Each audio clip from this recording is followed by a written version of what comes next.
The diner sat on the edge of a city that never slept, but somehow always looked tired. Neon signs buzzed against cracked windows. The smell of burnt coffee and old grease clung to everything. It was the kind of place where people came to disappear, or to remember where they were running. Naira wiped down the same table for the third time that hour, her hands moving in cycles that had become muscle memory. She didn't look up when the door chimed. She never did anymore. Looking up meant meeting eyes. Meeting eyes meant questions.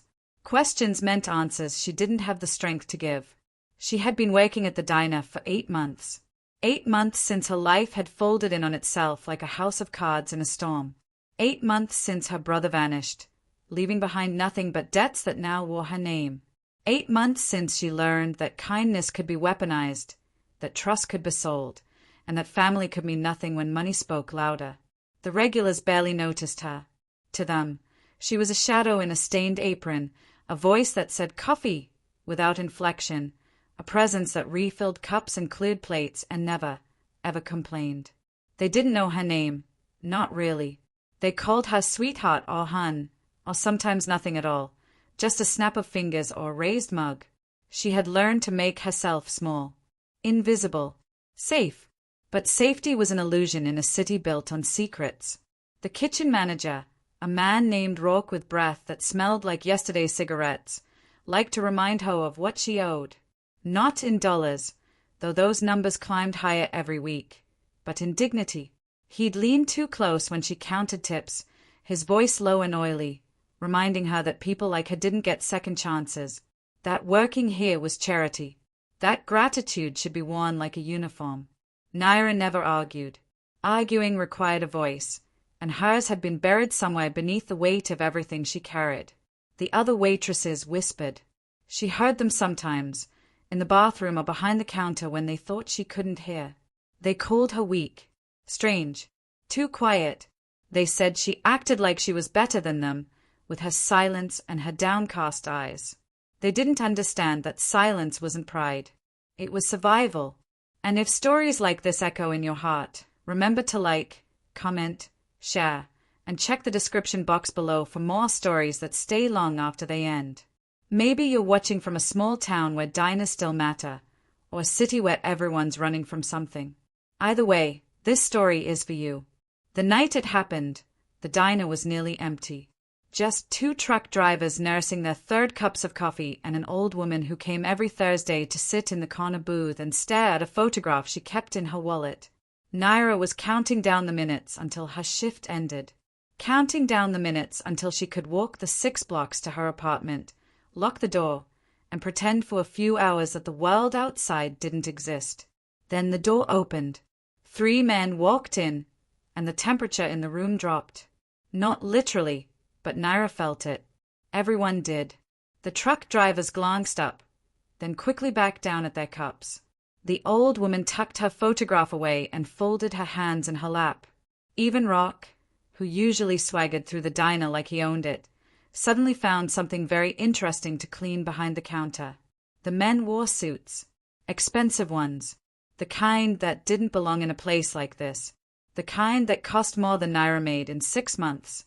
They moved with a precision that suggested violence was always an option, just never the first one. 2 of them were large, broad-shouldered, with faces that revealed nothing. The 3rd was different. Taller, leaner, younger, though his eyes looked old. He had dark hair that fell just slightly across his forehead, and when he scanned the room, his gaze moved like a blade, sharp, deliberate, missing nothing. His name, though Naira didn't know it yet, was Cologne Mark Ellis, and he was the kind of man mothers warned their daughters about. The kind of man who could ruin your life with a smile or save it with a word. The kind of man who lived in shadows and ruled them.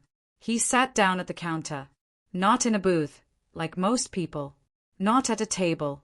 The counter, where Naira had no choice but to face him when she took his order. She approached slowly, her notepad already in her hand, her eyes fixed somewhere near his shoulder. She had perfected this angle. Close enough to be polite, distant enough to avoid connection. "Coffee," he said. His voice was low, smooth, edged with something she couldn't name. Not cruelty, but not kindness either. Control, maybe. Certainty. She poured. Her hands didn't shake. They never did anymore. Shaking required emotion, and she had learned to bury that deep. "You work here every night?" he asked, though it didn't sound like a question. More like an observation he wanted confirmed. "Most nights," she said quietly, her voice barely above a whisper. He studied her for a moment. Not the way men usually did, with hunger or dismissal. He looked at her like he was reading a book written in a language only he understood. Like he could see past the apron and the exhaustion and the carefully maintained blankness of her expression. "You don't belong here," he said finally. Naira didn't respond. She didn't know how.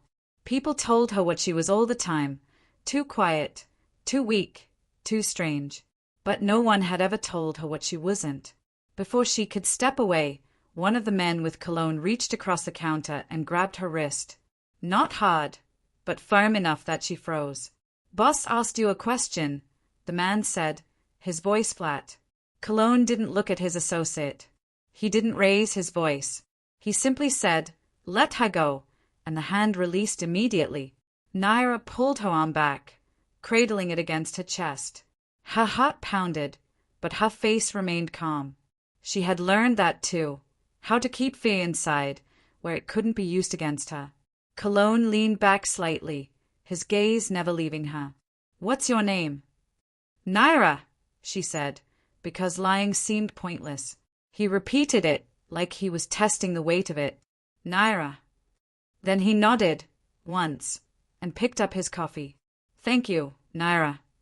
She walked away, her legs steady despite the tremor building in her chest.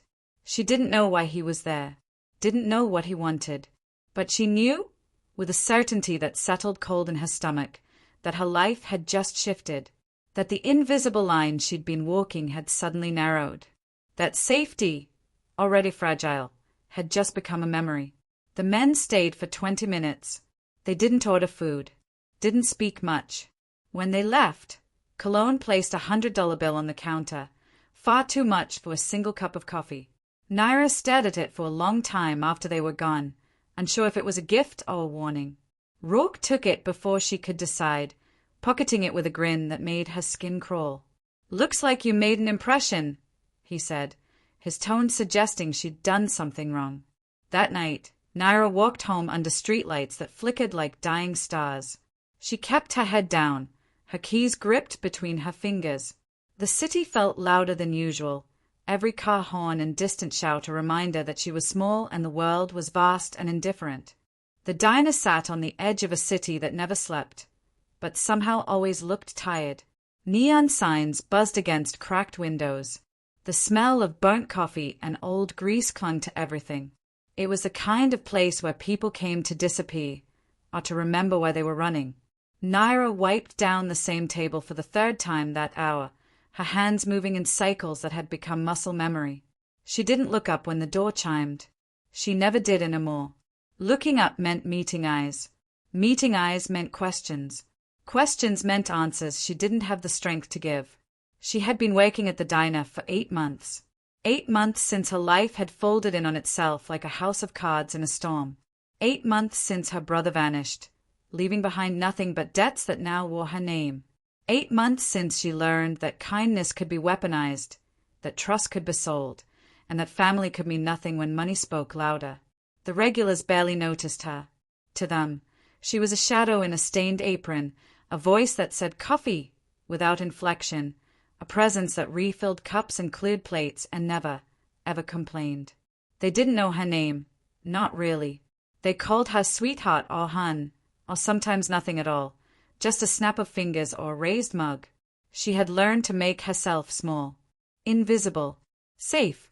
But safety was an illusion in a city built on secrets. The kitchen manager, a man named Rourke with breath that smelled like yesterday's cigarettes, liked to remind her of what she owed. Not in dollars, though those numbers climbed higher every week, but in dignity. He'd leaned too close when she counted tips, his voice low and oily, reminding her that people like her didn't get second chances, that working here was charity, that gratitude should be worn like a uniform. Naira never argued. Arguing required a voice, and hers had been buried somewhere beneath the weight of everything she carried. The other waitresses whispered. She heard them sometimes, in the bathroom or behind the counter when they thought she couldn't hear. They called her weak, strange, too quiet. They said she acted like she was better than them, with her silence and her downcast eyes. They didn't understand that silence wasn't pride. It was survival. And if stories like this echo in your heart, remember to like, comment, share, and check the description box below for more stories that stay long after they end. Maybe you're watching from a small town where diners still matter, or a city where everyone's running from something. Either way, this story is for you. The night it happened, the diner was nearly empty. Just 2 truck drivers nursing their 3rd cups of coffee and an old woman who came every Thursday to sit in the corner booth and stare at a photograph she kept in her wallet. Naira was counting down the minutes until her shift ended. Counting down the minutes until she could walk the 6 blocks to her apartment, lock the door, and pretend for a few hours that the world outside didn't exist. Then the door opened. 3 men walked in, and the temperature in the room dropped. Not literally, but Naira felt it. Everyone did. The truck drivers glanced up, then quickly back down at their cups. The old woman tucked her photograph away and folded her hands in her lap. Even Rock, who usually swaggered through the diner like he owned it, suddenly found something very interesting to clean behind the counter. The men wore suits. Expensive ones. The kind that didn't belong in a place like this. The kind that cost more than Naira made in 6 months. They moved with a precision that suggested violence was always an option, just never the first one. 2 of them were large, broad-shouldered, with faces that revealed nothing. The 3rd was different. Taller, leaner, younger, though his eyes looked old. He had dark hair that fell just slightly across his forehead, and when he scanned the room, his gaze moved like a blade, sharp, deliberate, missing nothing. His name, though Naira didn't know it yet, was Cologne Mark Ellis, and he was the kind of man mothers warned their daughters about. The kind of man who could ruin your life with a smile or save it with a word. The kind of man who lived in shadows and ruled them. He sat down at the counter. Not in a booth, like most people. Not at a table. The counter, where Naira had no choice but to face him when she took his order. She approached slowly, her notepad already in her hand, her eyes fixed somewhere near his shoulder. She had perfected this angle. Close enough to be polite, distant enough to avoid connection. "Coffee," he said. His voice was low, smooth, edged with something she couldn't name. Not cruelty, but not kindness either. Control, maybe. Certainty. She poured. Her hands didn't shake. They never did anymore. Shaking required emotion, and she had learned to bury that deep. "You work here every night?" he asked, though it didn't sound like a question. More like an observation he wanted confirmed. "Most nights," she said quietly, her voice barely above a whisper. He studied her for a moment. Not the way men usually did, with hunger or dismissal. He looked at her like he was reading a book written in a language only he understood. Like he could see past the apron and the exhaustion and the carefully maintained blankness of her expression. "You don't belong here," he said finally. Naira didn't respond. She didn't know how. People told her what she was all the time. Too quiet, too weak, too strange. But no one had ever told her what she wasn't. Before she could step away, one of the men with Cologne reached across the counter and grabbed her wrist. Not hard, but firm enough that she froze. "Boss asked you a question," the man said, his voice flat. Cologne didn't look at his associate. He didn't raise his voice. He simply said, "Let her go," and the hand released immediately. Naira pulled her arm back, cradling it against her chest. Her heart pounded, but her face remained calm. She had learned that too, how to keep fear inside, where it couldn't be used against her. Cologne leaned back slightly, his gaze never leaving her. "What's your name?" "Naira," she said, because lying seemed pointless. He repeated it, like he was testing the weight of it. "Naira." Then he nodded, once, and picked up his coffee. "Thank you, Naira." She walked away, her legs steady despite the tremor building in her chest. She didn't know why he was there, didn't know what he wanted, but she knew, with a certainty that settled cold in her stomach, that her life had just shifted, that the invisible line she'd been walking had suddenly narrowed, that safety, already fragile, had just become a memory. The men stayed for 20 minutes. They didn't order food, didn't speak much. When they left, Cologne placed $100 bill on the counter, far too much for a single cup of coffee. Naira stared at it for a long time after they were gone, unsure if it was a gift or a warning. Rourke took it before she could decide, pocketing it with a grin that made her skin crawl. "Looks like you made an impression," he said, his tone suggesting she'd done something wrong. That night, Naira walked home under streetlights that flickered like dying stars. She kept her head down, her keys gripped between her fingers. The city felt louder than usual, every car horn and distant shout a reminder that she was small and the world was vast and indifferent. She didn't see the black car that followed her at a distance, engine purring like a patient predator. Didn't notice the way it stopped when she turned onto her street, or the way it idled there, watching, until she disappeared inside her building. Cologne sat in the back seat, his expression unreadable. "Run the background on her," he said quietly to the man beside him. "Everything. Family, debts, associates. I want to know why she looks like she's drowning." The man nodded. "You think she's connected to something?" Cologne didn't answer immediately. He was still thinking about the way she'd moved through that diner, like a ghost, like someone who had learned to take up as little space as possible, like someone who had been broken carefully, piece by piece, until all that remained was the habit of survival. "No," he said finally. "I think she's running from something. And I think whatever it is, it's about to catch up to her." The car pulled away, leaving the street empty and silent. Inside her apartment, Naira locked the door, checked it twice, then sat on the edge of her bed and stayed at the wall. She didn't cry. She hadn't cried in months. Crying required hope, the hope that things could be different, that pain could be released, that someone might care enough to listen. Instead, she lay down fully clothed and closed her eyes, waiting for sleep that wouldn't come easily, waiting for the morning, when she would wake up and do it all over again, waiting, though she didn't know it yet, for the moment when her carefully constructed invisibility would shatter and the man in the expensive suit would retain. Because men like Cologne Markellis didn't leave loose threads, and Naira, whether she knew it or not, had just become one. 3 days passed before Cologne returned. 3 days in which Naira convinced herself that the encounter had been nothing, a fluke, a moment of curiosity from a man who probably didn't remember her name. 3 days in which she scrubbed tables and poured coffee and ignored the way Rourke watched her with something new in his eyes. Something calculating. But on the 4th night, the door chimed, and there he was. This time he was alone. No bodyguards flanking him. No entourage. Just Cologne Markellis, dressed in a dark coat that made him look like he'd stepped out of a film about people who controlled cities from shadows. He sat at the same spot at the counter, and when Naira approached, he was already watching her. "Coffee?" she asked, her voice steady. "Please." She poured. He didn't drink immediately. Instead, he watched her hands, the way they moved with practiced efficiency, the way her fingers trembled just slightly when she set the pot down. "You're in trouble," he said. Not a question. A statement. Naira's pulse quickened, but her face remained neutral. "I don't know what you mean." "Yes, you do."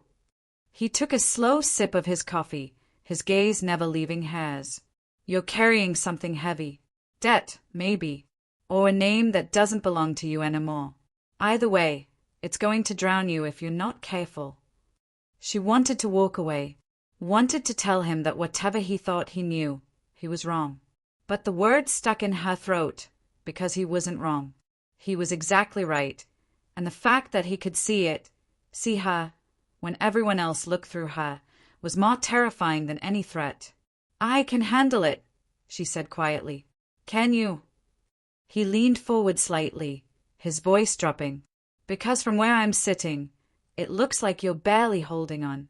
And in this city, barely holding on is the same as drowning.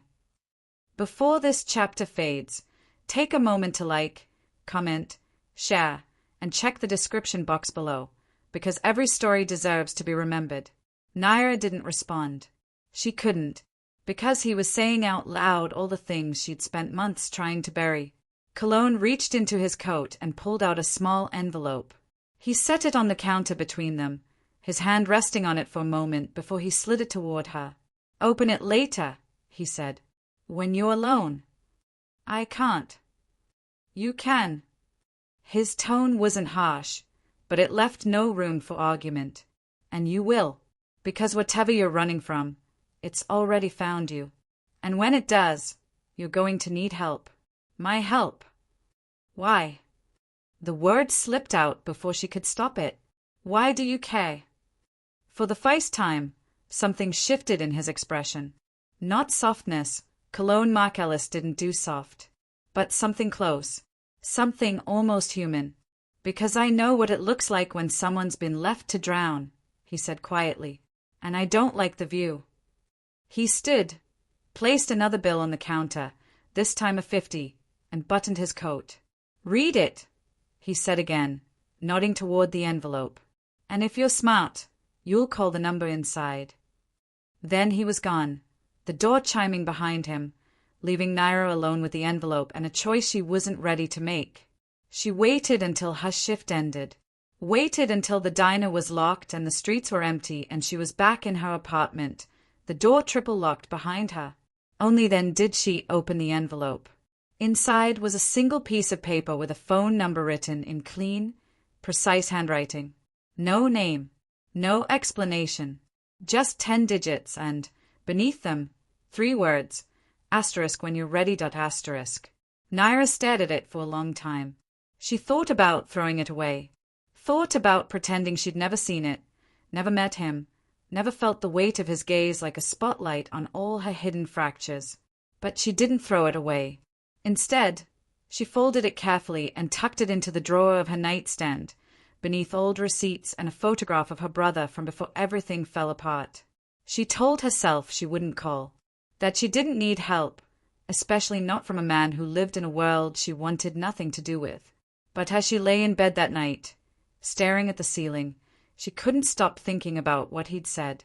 Asterisk whatever you're running from, it's already found you. Asterisk. And deep down, beneath all the denial and the fear and the carefully maintained numbness, she knew he was right. Her brother's debts hadn't disappeared.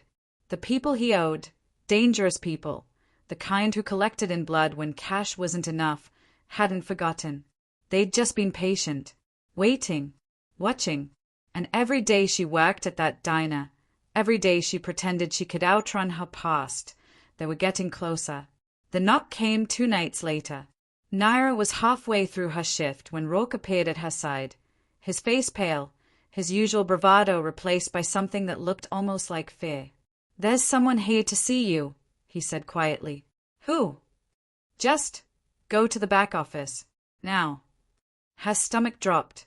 She followed him through the kitchen, past the line cooks who didn't look up, through the narrow hallway that smelled like bleach and desperation, into the small office where Rourke kept his paperwork and his secrets. A man was sitting in Rourke's chair. He was older, maybe 50, with silver hair slicked back and a face that had seen too much sun and too many fights. His suit was nice but not expensive, functional, and when he smiled at her, it didn't reach his eyes.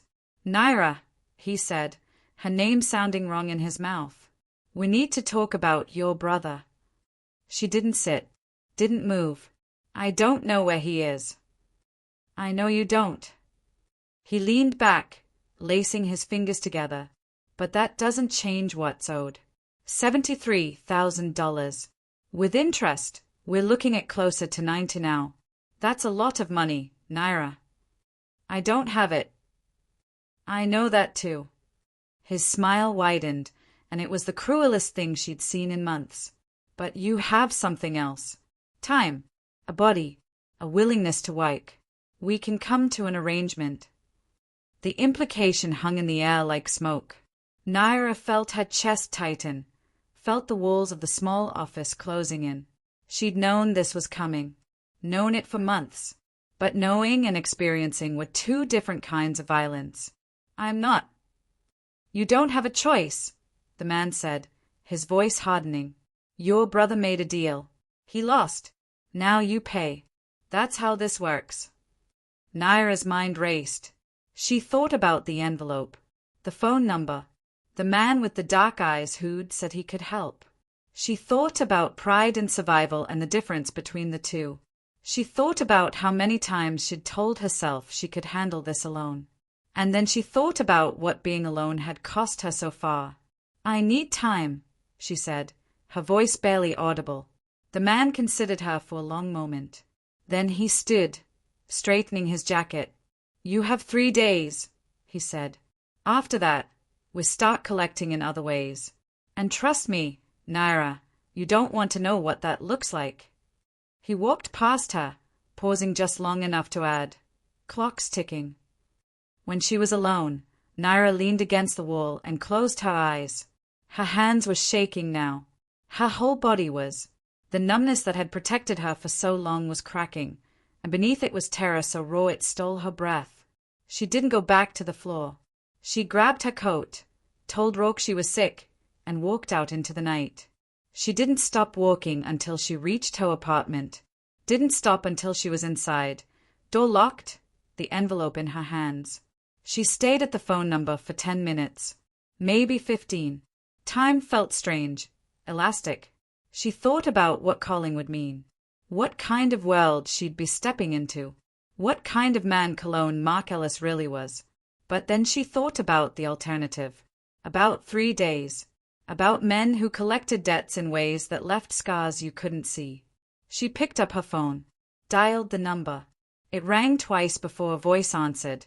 Not Cologne's, but someone else's, deep and neutral. Yes.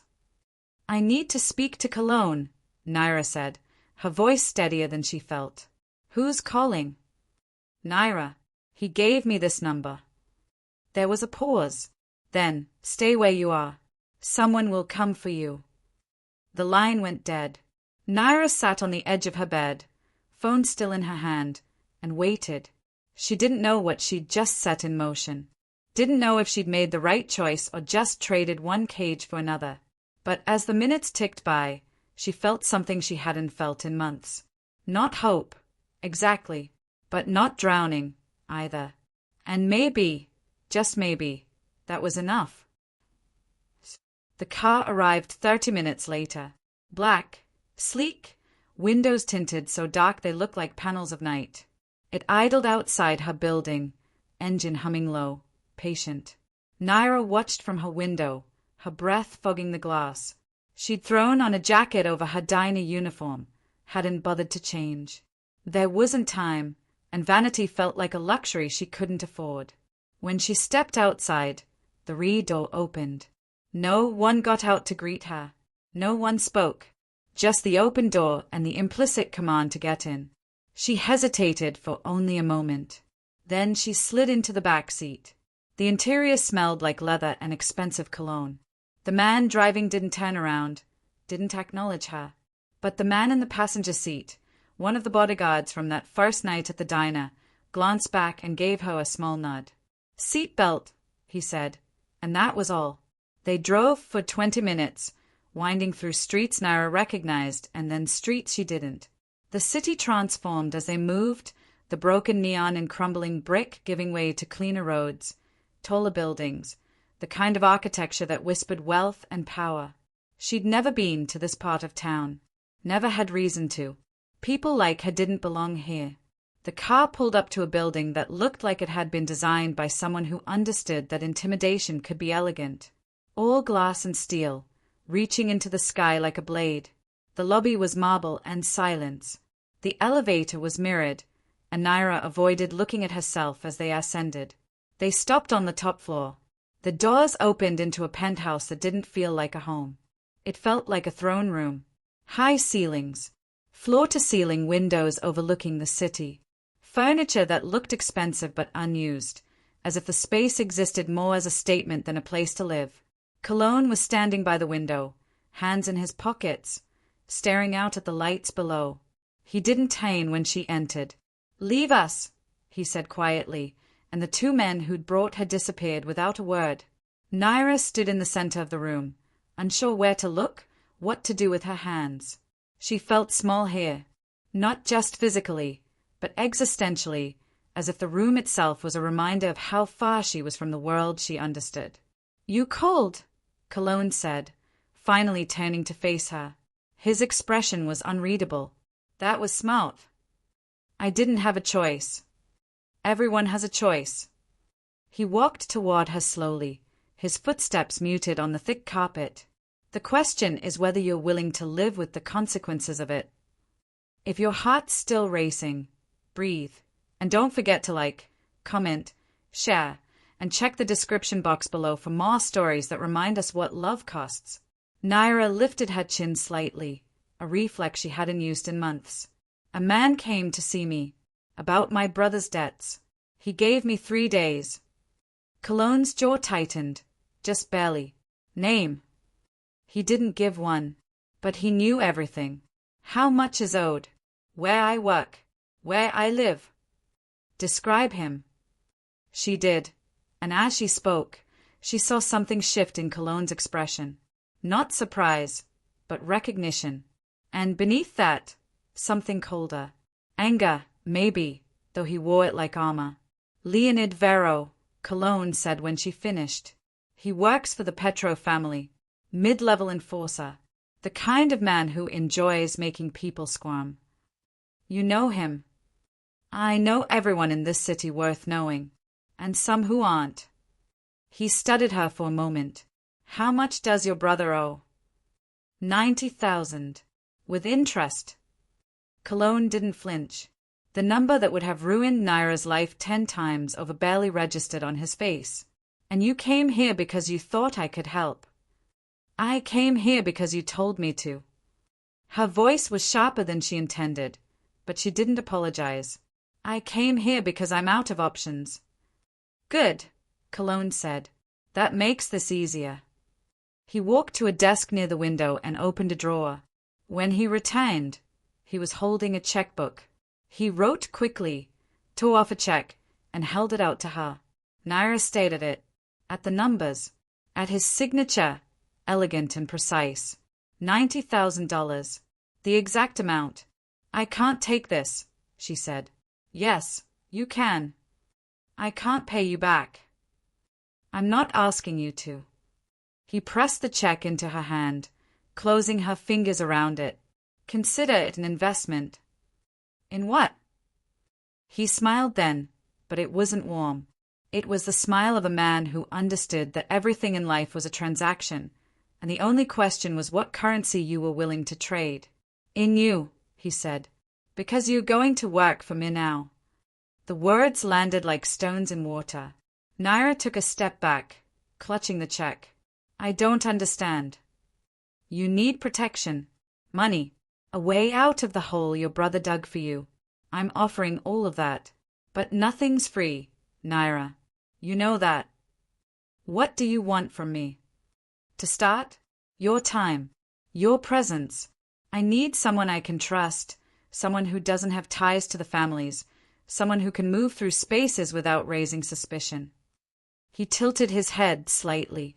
"You're invisible, Naira. That's valuable." She wanted to argue, wanted to tell him that being invisible wasn't a skill.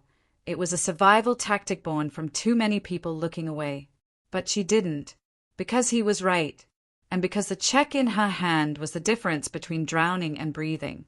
"What if I say no?" she asked quietly. "Then you leave, and I wish you luck." His tone made it clear what kind of luck he meant, the kind that ran out fast. "But Vera won't stop. The Petrovs don't forgive debt, and they don't negotiate. So you can take your chances with them, or you can take your chances with me." He paused. "At least with me. You'll be alive at the end of it." Naira looked down at the check, at the number that could erase her brother's mistakes, at the signature of a man she didn't know, didn't trust, but who was offering her something no one else had, a way forward. "If I do this," she said slowly, What happens to me? You stay close. You do what I ask. And you don't ask questions you're not ready to hear the answers to. His gaze softened, just slightly. I'm not going to hurt you, Naira. That's not what this is. Then what is it? He considered the question for a long moment. An arrangement, he said finally. Mutually beneficial. You get protection and a clean slate. I get someone I can rely on. And if I don't hold up my end, then we revisit the terms. He stepped closer, his voice dropping. But I don't think that's going to happen. Because you're stronger than you think you are. And I have a feeling you're tired of pretending you're not. The words hit harder than they should have. Because he was right. Again. She was tired. Tired of being small. Tired of being invisible. Tired of letting the world tell her what she was worth. She looked up at him, this man who'd appeared in her life like a storm, and made a choice that felt less like surrender and more like the first real breath she'd taken in months. Okay, she said. I'll do it. Cologne nodded once, as if he'd never doubted she would. Good. Then the first thing you're going to do is quit the diner. Tonight. Tonight. He walked back to the window, dismissing her in the way only powerful people could. I'll have someone escort you home. Pack what you need. Tomorrow, you move in here. Hey! Her voice cracked slightly. You're under my protection now. That means you stay where I can see you. Where Vero and the Petrovs can't reach you. He glanced back at her. This isn't negotiable, Naira. If you're in, you're all in. She wanted to argue, wanted to say that moving in with him, into his world, was too much, too fast. But she thought about Vero's smile, about 3 days, about what happened to people who didn't pay their debts. All right, she said quietly. Cologne made a call. Minutes later, the same man who'd driven her appeared at the door. Take her home, Cologne said. Stay with her until she's packed. Then bring her back. The man nodded and gestured for Naira to follow. She did, but at the threshold, she turned back. Cologne was standing at the window again, silhouette against the city lights, looking like someone who carried the weight of too many secrets. Why are you doing this? She asked. Really? He didn't turn around. Because someone did it for me once, he said. And I've been paying it forward ever since. Then the door closed, and Naira was led back to the elevator, back to the car, back to the life she was about to leave behind. As they drove through the city, she stared at the check in her hand and wondered if she'd just made the best decision of her life or the worst. Wondered if there was even a difference in Amor. But for the first time in 8 months, she wasn't drowning. She was just holding her breath, waiting to see if the surface would hold. The apartment Naira returned to felt foreign now, as if it belonged to someone else's life. She moved through it mechanically, pulling clothes from a closet that barely held anything, gathering toiletries from a bathroom that had never felt like home. The man Cologne had sent, she learned his name was Tavian, stood by the door, silent and unobtrusive, his presence a reminder that her life had already changed, whether she was ready or not. She didn't have much to pack. A duffel bag was enough. Clothes, a few books, the photograph of her brother. She hesitated over that last item, her fingers tracing the edges. He was smiling in the picture, young and reckless and alive. Before the gambling, before the debts, before he'd disappeared and left her to clean up his wreckage. She almost left it behind, almost let him stay in the past where he belonged. But at the last moment, she tucked it into the bag. Not because she forgave him, but because forgetting him felt like losing the last piece of who she'd been before everything fell apart. Ready? Tavian asked, his voice neutral. Naira looked around the apartment one last time. The peeling wallpaper, the window that didn't lock properly, the stain on the carpet she'd never been able to scrub out. She wasn't sad to leave, just aware that she was stepping across a threshold she couldn't uncross. Yeah, she said. I'm ready. The drive back to Cologne's building was quieter than the first. Tavian didn't speak, and Naira didn't feel the need to fill the silence. She watched the city pass by, neon bleeding into darkness, lives unfolding in windows and doorways, everyone carrying their own weight. She wondered how many of them were drowning too, and just better at hiding it. When they arrived, Tavian led her not to the penthouse but to a floor 2 levels below. He opened a door and stepped aside. The apartment was nothing like Cologne's cold, minimalist throne room. It was smaller, warmer. Furniture that looked lived in. A kitchen with actual food in the cabinets. Windows that overlooked the city but didn't feel like a cage. It was nice. Too nice. The kind of place Naira had seen in magazines but never imagined living in. "This is yours," Tavian said, "for as long as you're here." "Where's Cologne?" "Upstairs. He'll send for you in the morning." Tavian handed her a key card. "This opens your door and the elevator. Don't lose it. Don't leave the building without clearance. And don't answer the door unless it's someone you recognize." He left before she could ask what clearance meant or who she was supposed to recognize. Naira set her bag down and walked through the apartment slowly, touching surfaces to convince herself it was real. The bed was large, soft, covered in sheets that smelled faintly of lavender. The bathroom had a tub deep enough to drown in and towels so plush they felt like luxury incarnate. She stood in the center of the living room and felt the weight of the day crash into her all at once. She'd quit the diner. She'd taken money from a man she barely knew. She'd agreed to work for him, whatever that meant. She'd left behind the only life she'd known, broken as it was, and stepped into something she didn't understand. And she had no idea if she'd just saved herself or sold herself. She sat on the edge of the bed and opened her duffel bag. The check was folded carefully in the front pocket. $90,000. She stared at it until the numbers blurred, until she couldn't tell if she felt relief or terror. Eventually, she lay back on the bed, still fully clothed, and stared at the ceiling. Sleep didn't come easily. When it did, it was shallow and fractured, full of dreams where she was running but her legs wouldn't move, where voices called her name but she couldn't find the source. She woke to sunlight streaming through windows she'd forgotten to cover. For a moment, she didn't know where she was. Then it all came back, sharp and disorienting. There was a knock at the door. Naira scrambled up, ran a hand through her hair, tried to look like someone who hadn't just upended her entire existence. She opened the door to find a woman standing there, mid-40s, dressed in business attire that managed to look both professional and expensive. She had short dark hair, sharp eyes, and the kind of presence that suggested she didn't waste time on pleasantries. "Naira," the woman said, not a question. "I'm Celine. I manage Cologne's affairs. He sent me to brief you." "Brief me?" "On your responsibilities. May I come in?" Naira stepped aside, and Celine entered with the efficiency of someone who'd done this 100 times. She set a leather portfolio on the dining table and gestured for Naira to sit. "First things first," Celine said, opening the portfolio. "Your debt has been settled. The check was deposited this morning. Varro and the Petrovs have been notified that you're under Cologne's protection. They won't touch you, not unless they want to start a war they can't win." Relief flooded through Naira, so intense it almost hurt. "It's done? Just like that?" "Just like that." Celine's expression softened, just slightly. "You're safe now, Naira. That's what Cologne does. He protects people who need protecting." "And what does he want in return?" Celine pulled out a folder and slid it across the table.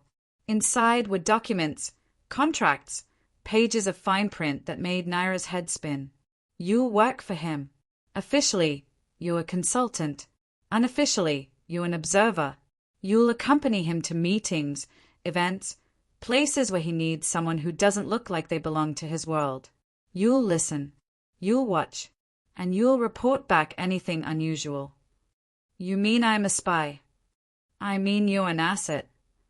Celine's tone was matter-of-fact. Cologne operates in spaces where trust is currency and betrayal is common. He needs people around him who aren't compromised. People who don't have ties to the families or the organizations he deals with. People like you.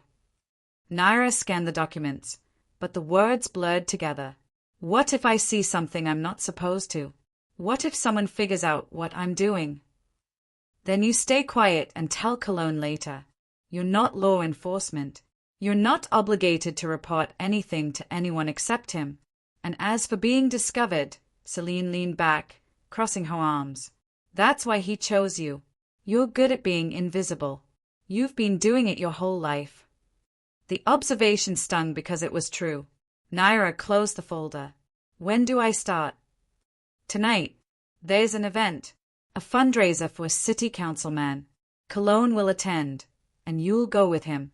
Celine stood, smoothing her jacket. I'll have something sent up for you to wear. Be ready by 7. I don't know how to act at those kinds of things. Then don't act. Just be yourself. Quiet, observant, forgettable. Celine paused at the door. That's what he needs. Someone real in a room full of people pretending. After she left, Naira sat alone with the folder and the weight of what she'd agreed to. She thought about calling someone, a friend, maybe, though she didn't really have any anymore. The diner girls had never been friends, just co-workers bound by proximity and shared misery. Her brother was gone. Her parents had died years ago. She was alone in a way that felt both terrifying and freeing. The dress arrived at 5. It came in a garment bag, carried by a young woman who smiled politely and didn't ask questions. Naira unzipped the bag slowly, almost afraid to look. The dress was midnight blue, simple but elegant, the kind that didn't demand attention but didn't hide either. It fit perfectly, which meant someone had guessed her size or Cologne had been paying more attention than she'd realized. There were shoes too, heels that were manageable, and a small clutch that matched. She showered, trying to wash away the residue of her old life. Dried her hair, left it down because she didn't know how else to style it. Put on the dress and stayed at herself in the mirror. She looked different, not transformed, but present, like someone who existed in the world rather than someone trying to disappear from it. At 7, there was another knock. This time it was Cologne. He wore a tuxedo that looked like it had been designed specifically for him, all clean lines and quiet power. His hair was combed back, his expression unreadable as always, but when he saw her, something flickered in his eyes. Approval, maybe, or surprise. You clean up well, he said. So do you. The corner of his mouth lifted, not quite a smile. Ready? She wasn't, but she nodded anyway. They rode down in the elevator together, the silence between them not uncomfortable but charged with unspoken questions. In the lobby, a different car waited, a sleek sedan with a driver who opened the door for them without a word. The fundraiser was held in a hotel ballroom that dripped with old money and new ambition. Crystal chandeliers, marble floors, people in expensive clothes holding expensive drinks and speaking in the careful language of those who had something to lose. Naira felt out of place immediately, but Cologne's hand found the small of her back, guiding her forward, and somehow that made it easier. Stay close, he murmured. Observe. If anyone asks who you are, say you're my associate. Will they believe that? They'll believe whatever I tell them to believe. He wasn't wrong. As they moved through the crowd, people gravitated toward Cologne like he was a magnet. Men shook his hand with too much enthusiasm. Women smiled at him with calculation in their eyes. Politicians, businessmen, socialites, they all wanted something from him, and he distributed attention like it was a limited resource, which it probably was. Naira stayed at his side, quiet and watchful. She noticed the way Satan people avoided Cologne's gaze, the way others leaned in too close, their voices dropping to whispers. She noticed a man in the corner, older, silver-haired, who watched Cologne with barely concealed hatred. She noticed a woman, younger, beautiful, who touched Cologne's arm and let her hand linger too long. During a lull, when Cologne was pulled into a conversation with the councilman, Naira drifted toward the edge of the room.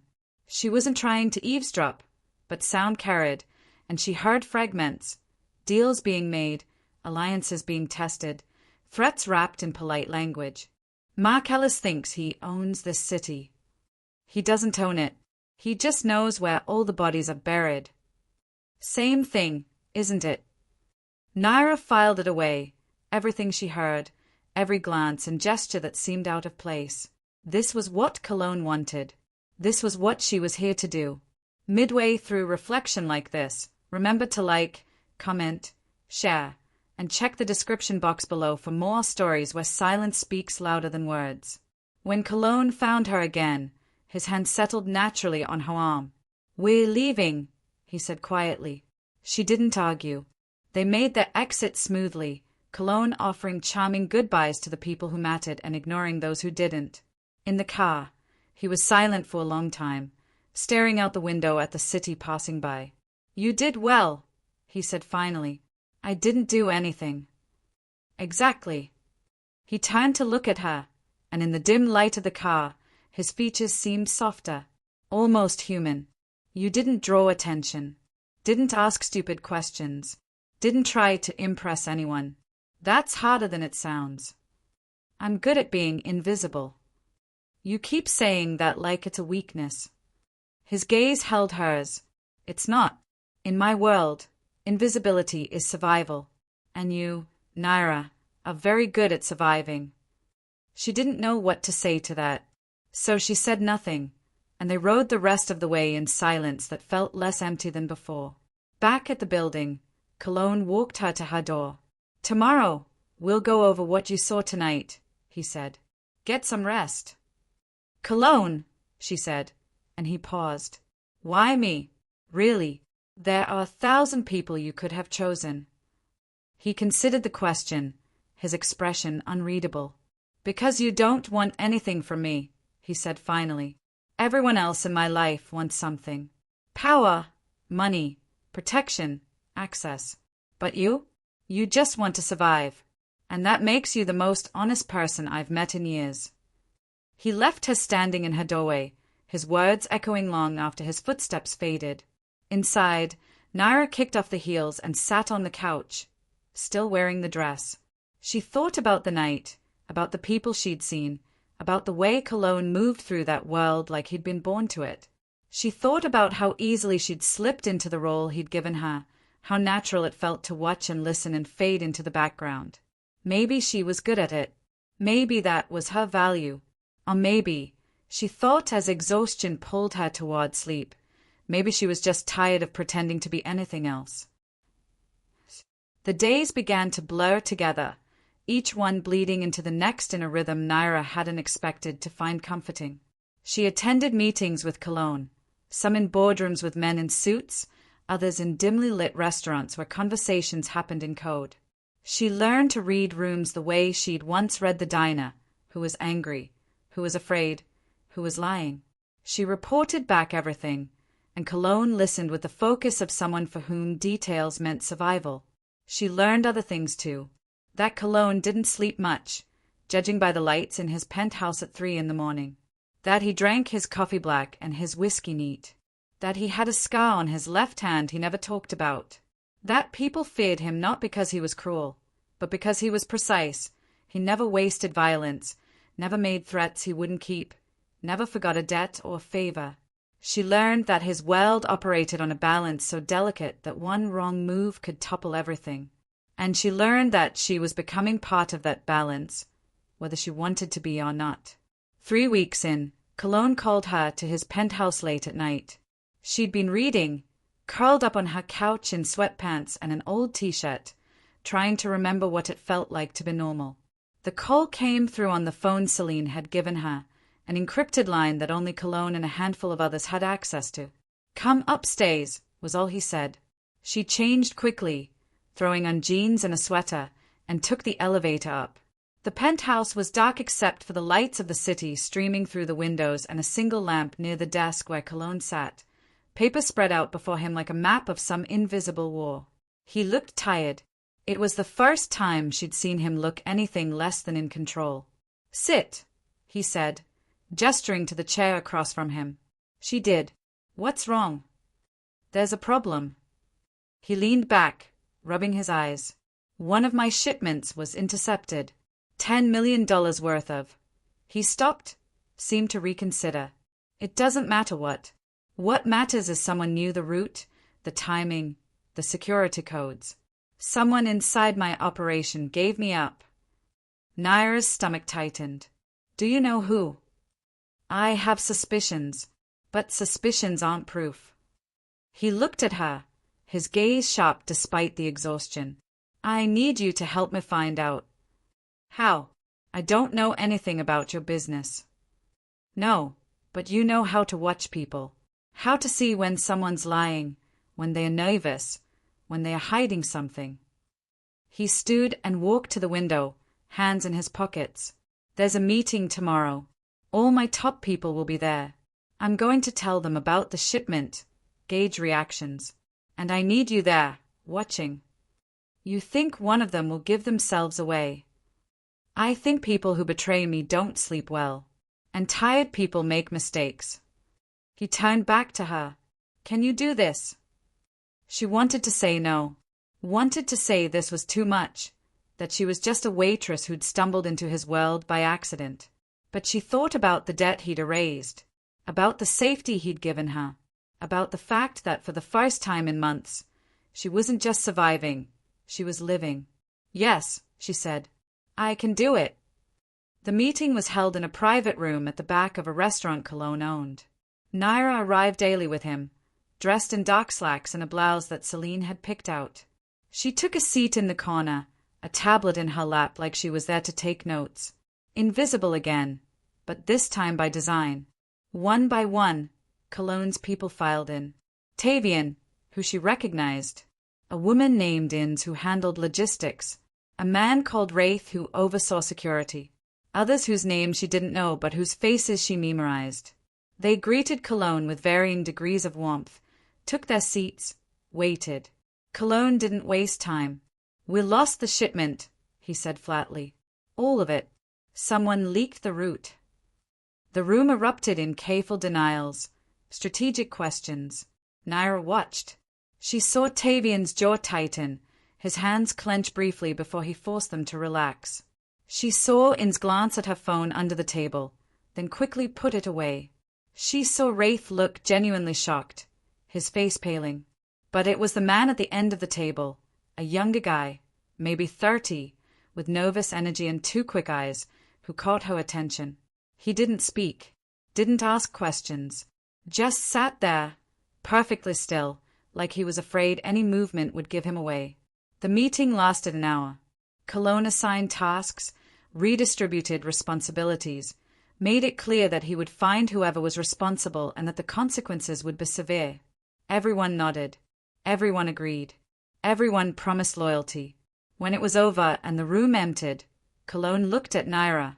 Well, the guy at the end. The one who didn't say anything. Marcus.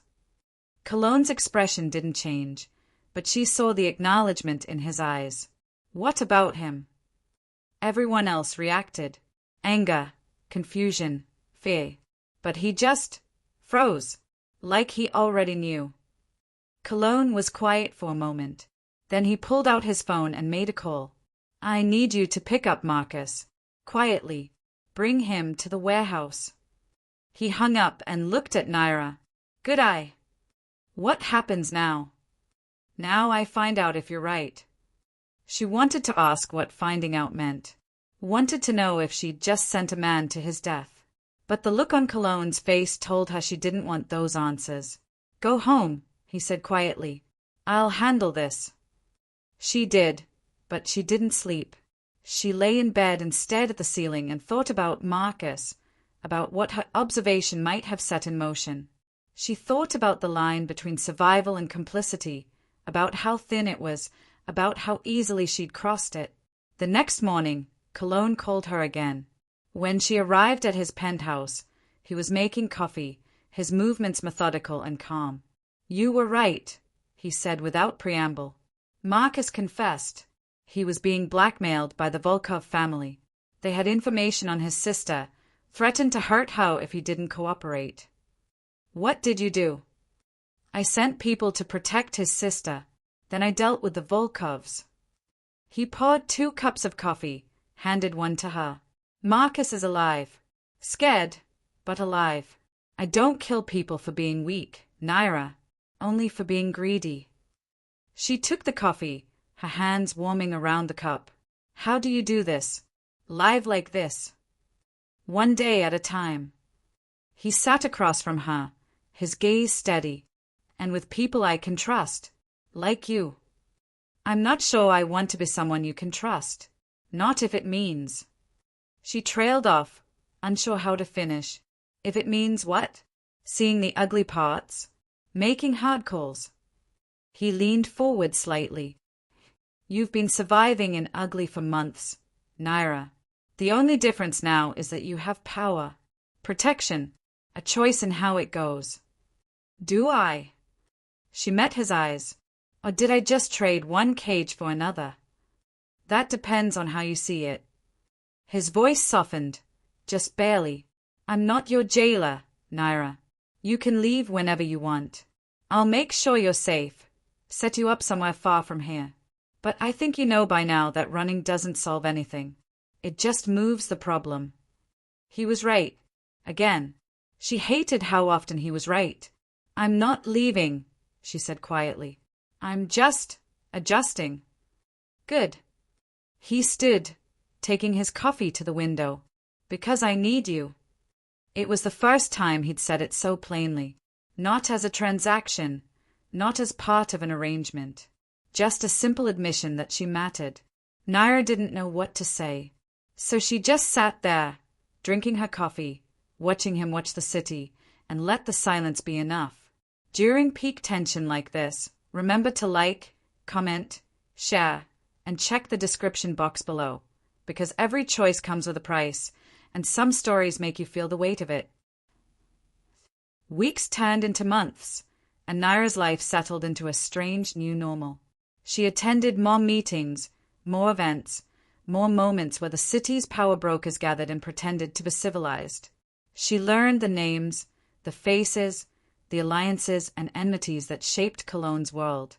She learned to spot a lie from across the room, to read body language like a second language, to understand that in this world, silence was often the loudest answer. But more than that, she learned Cologne. She learned that beneath the cold exterior was someone who carried weight she couldn't fully comprehend. That his control wasn't cruelty but necessity, forged from years of surviving in a world where weakness was fatal. She learned that he kept a photo in his desk drawer, a woman and a young boy, both smiling, that he never talked about. She learned that he visited a cemetery every month, always alone, always at dawn when the city was still sleeping. She didn't ask about these things, didn't pry, but she noticed them, filed them away, and slowly the man who'd terrified her became someone more complex, someone human. They fell into patterns. Coffee in his penthouse most mornings, where they'd discuss the day ahead. Late nights when sleep wouldn't come, where they'd sit in comfortable silence, him working through papers, her reading by the window. Moments where words weren't necessary because presence was enough. And somewhere in those patterns, something shifted. It started small. The way his hand would linger on her arm when he guided her through a crowd. The way he'd check on her face after difficult meetings, his eyes searching hers for signs of strain. The way he'd started asking her opinion not just on observations, but on decisions. What do you think I should do? As if her answer mattered beyond strategy. Naira felt it too. The pull. The way her heart would stutter when he walked into a room. The way she'd catch herself watching him when he wasn't looking, memoizing the line of his jaw. The way his eyes softened when he thought no one was paying attention. The way safe had started to feel like something more, something dangerous and impossible and entirely unwelcome. She tried to ignore it, tried to remind herself that she was there because of debt and circumstance, not choice. That whatever she felt was just gratitude twisted into something it wasn't. That men like Cologne didn't fall for women like her, invisible, broken, ordinary. But then came the night that changed everything. It was late, past midnight, and Naira couldn't sleep. She'd been dreaming about the diner again, about Vero and his cold smile, about drowning. She gave up on rest and went to the kitchen, poured herself water, stood at the window watching the city breathe. The knock on her door was soft. When she opened it, Cologne was standing there in a t-shirt and jeans, no shoes, hair disheveled in a way she'd never seen. He looked younger like this, vulnerable. "Can't sleep either?" he asked. She shook her head. "Mind if I come in?" She stepped aside, and he entered, moving to the window beside her. They stood there in silence for a long moment. The city sprawled below them like a constellation of choices and consequences. "Do you ever regret it?" Naira asked quietly. "This life?" "Every day," he said without hesitation. "And never." "How does that work?" "It's the only life I know. The only one that makes sense." He turned to look at her, his expression unguarded in a way she'd never witnessed. "But sometimes I wonder what it would be like to just be. No deals, no threats, no watching every word, every move. Just existing without the weight." "You could leave. Walk away." "Could I?" He smiled, but it was sad. "Men like me don't get to walk away, Naira. We get to survive, if we're lucky, if we're smart. But walk away. That door closed a long time ago." "Then why keep going?" "Because people depend on me. Because the alternative is letting everything I've built collapse. And because—" He paused, seemed to consider whether to continue. "Because I don't know who I am without this. It's all I have." Naira felt something break open in her chest. "That's the saddest thing I've ever heard." "Is it?" He looked at her fully now, his gaze intense. "You're the same way, you know. You survived by making yourself small, invisible. But that's not who you are. That's just who you had to become." "Then who am I?" "I don't know yet." He reached out, slowly, giving her time to pull away, and tucked a strand of hair behind her ear. His fingers lingered near her cheek. "But I'd like to find out." The air between them felt charged, electric. Naira's breath caught. She should step back. Should remind herself of all the reasons this was a terrible idea. Should remember that she was here because of debt, not destiny. But she didn't move. And neither did he. "Cologne!" she whispered, his name a question. "I know," he said quietly. "This complicates everything." "Then why?" "Because I can't help it." His hand cupped her cheek now, his thumb brushing her skin. "I've spent months trying to keep distance, trying to see you as just another piece on the board. But you're not. You're the only real thing in my life, Naira. The only person who doesn't want something from me except to be seen." Tears burned behind her eyes. "I'm nobody. Just a waitress you saved." "You're wrong." His voice was fierce now, urgent. "You're someone who survived, who adapted, who learned to thrive in a world that should have broken you. You're brave and smart, and you see people in ways no one else does. You're not nobody, Naira. You never were." The kiss happened slowly, like they were both afraid it might shatter if they moved too fast. His lips were gentle against hers, questioning, and when she kissed him back, it felt less like a choice and more like inevitability. They broke apart, breathing hard, foreheads touching. "This is dangerous," Naira whispered. "I know. People will use it against you." "Let them try." "Cologne." "I don't care." He pulled back just enough to look into her eyes. "I've lived my whole life making calculated decisions, Naira. Playing it safe, playing it smart. But this? This is the first thing I've wanted that has nothing to do with strategy or survival. And I'm tired of denying it." Naira didn't know what to say. Didn't know if there were words for what she felt, the fear and hope and longing all tangled together. So she just kissed him again, and he kissed her back, and for a moment, the weight they both carried felt lighter. When they finally pulled apart, Cologne rested his forehead against hers. "We'll figure this out," he said softly. "Together. Promise." "Promise." He stayed for another hour, just talking, just being. And when he finally left, Naira lay in bed and replayed every moment, every word, every touch. She knew it was complicated. knew it was dangerous, knew that in his world, love was a liability. But she also knew she didn't care, because for the first time in as long as she could remember, she felt like she mattered to someone, not as a tool or an asset or burden, just as herself, and that was worth any risk. The next few weeks existed in a space between reality and something dreamlike. Cologne and Naira didn't announce what had shifted between them. There were no grand declarations, no public displays. But the change was there, subtle and profound, in the way his hand found hers under conference tables, in the way she'd wake to find coffee already made in her kitchen, a note in his handwriting beside it, in the way they'd started spending nights together, not always physical, often just existing in the same space, reading or talking or sitting in the kind of silence that only came when two people felt safe enough to be unguarded. Celine noticed first. She didn't say anything directly, but there was a knowing look in her eyes when she briefed Naira on upcoming events, a slight smile that suggested approval. Tavian noticed too, became more protective of both of them, positioning himself as a buffer against the world's intrusions. But not everyone was pleased. The first warning came in the form of a message. Naira found it slipped under her door one morning, a plain envelope, no name, no return address. Inside was a single photograph, her and Cologne leaving a restaurant, his hand on the small of her back, her face tilted up toward his in a moment of unguarded intimacy. On the back, written in neat script, asterisk weakness is a luxury neither of you can afford. Asterisk. Naira's blood ran cold.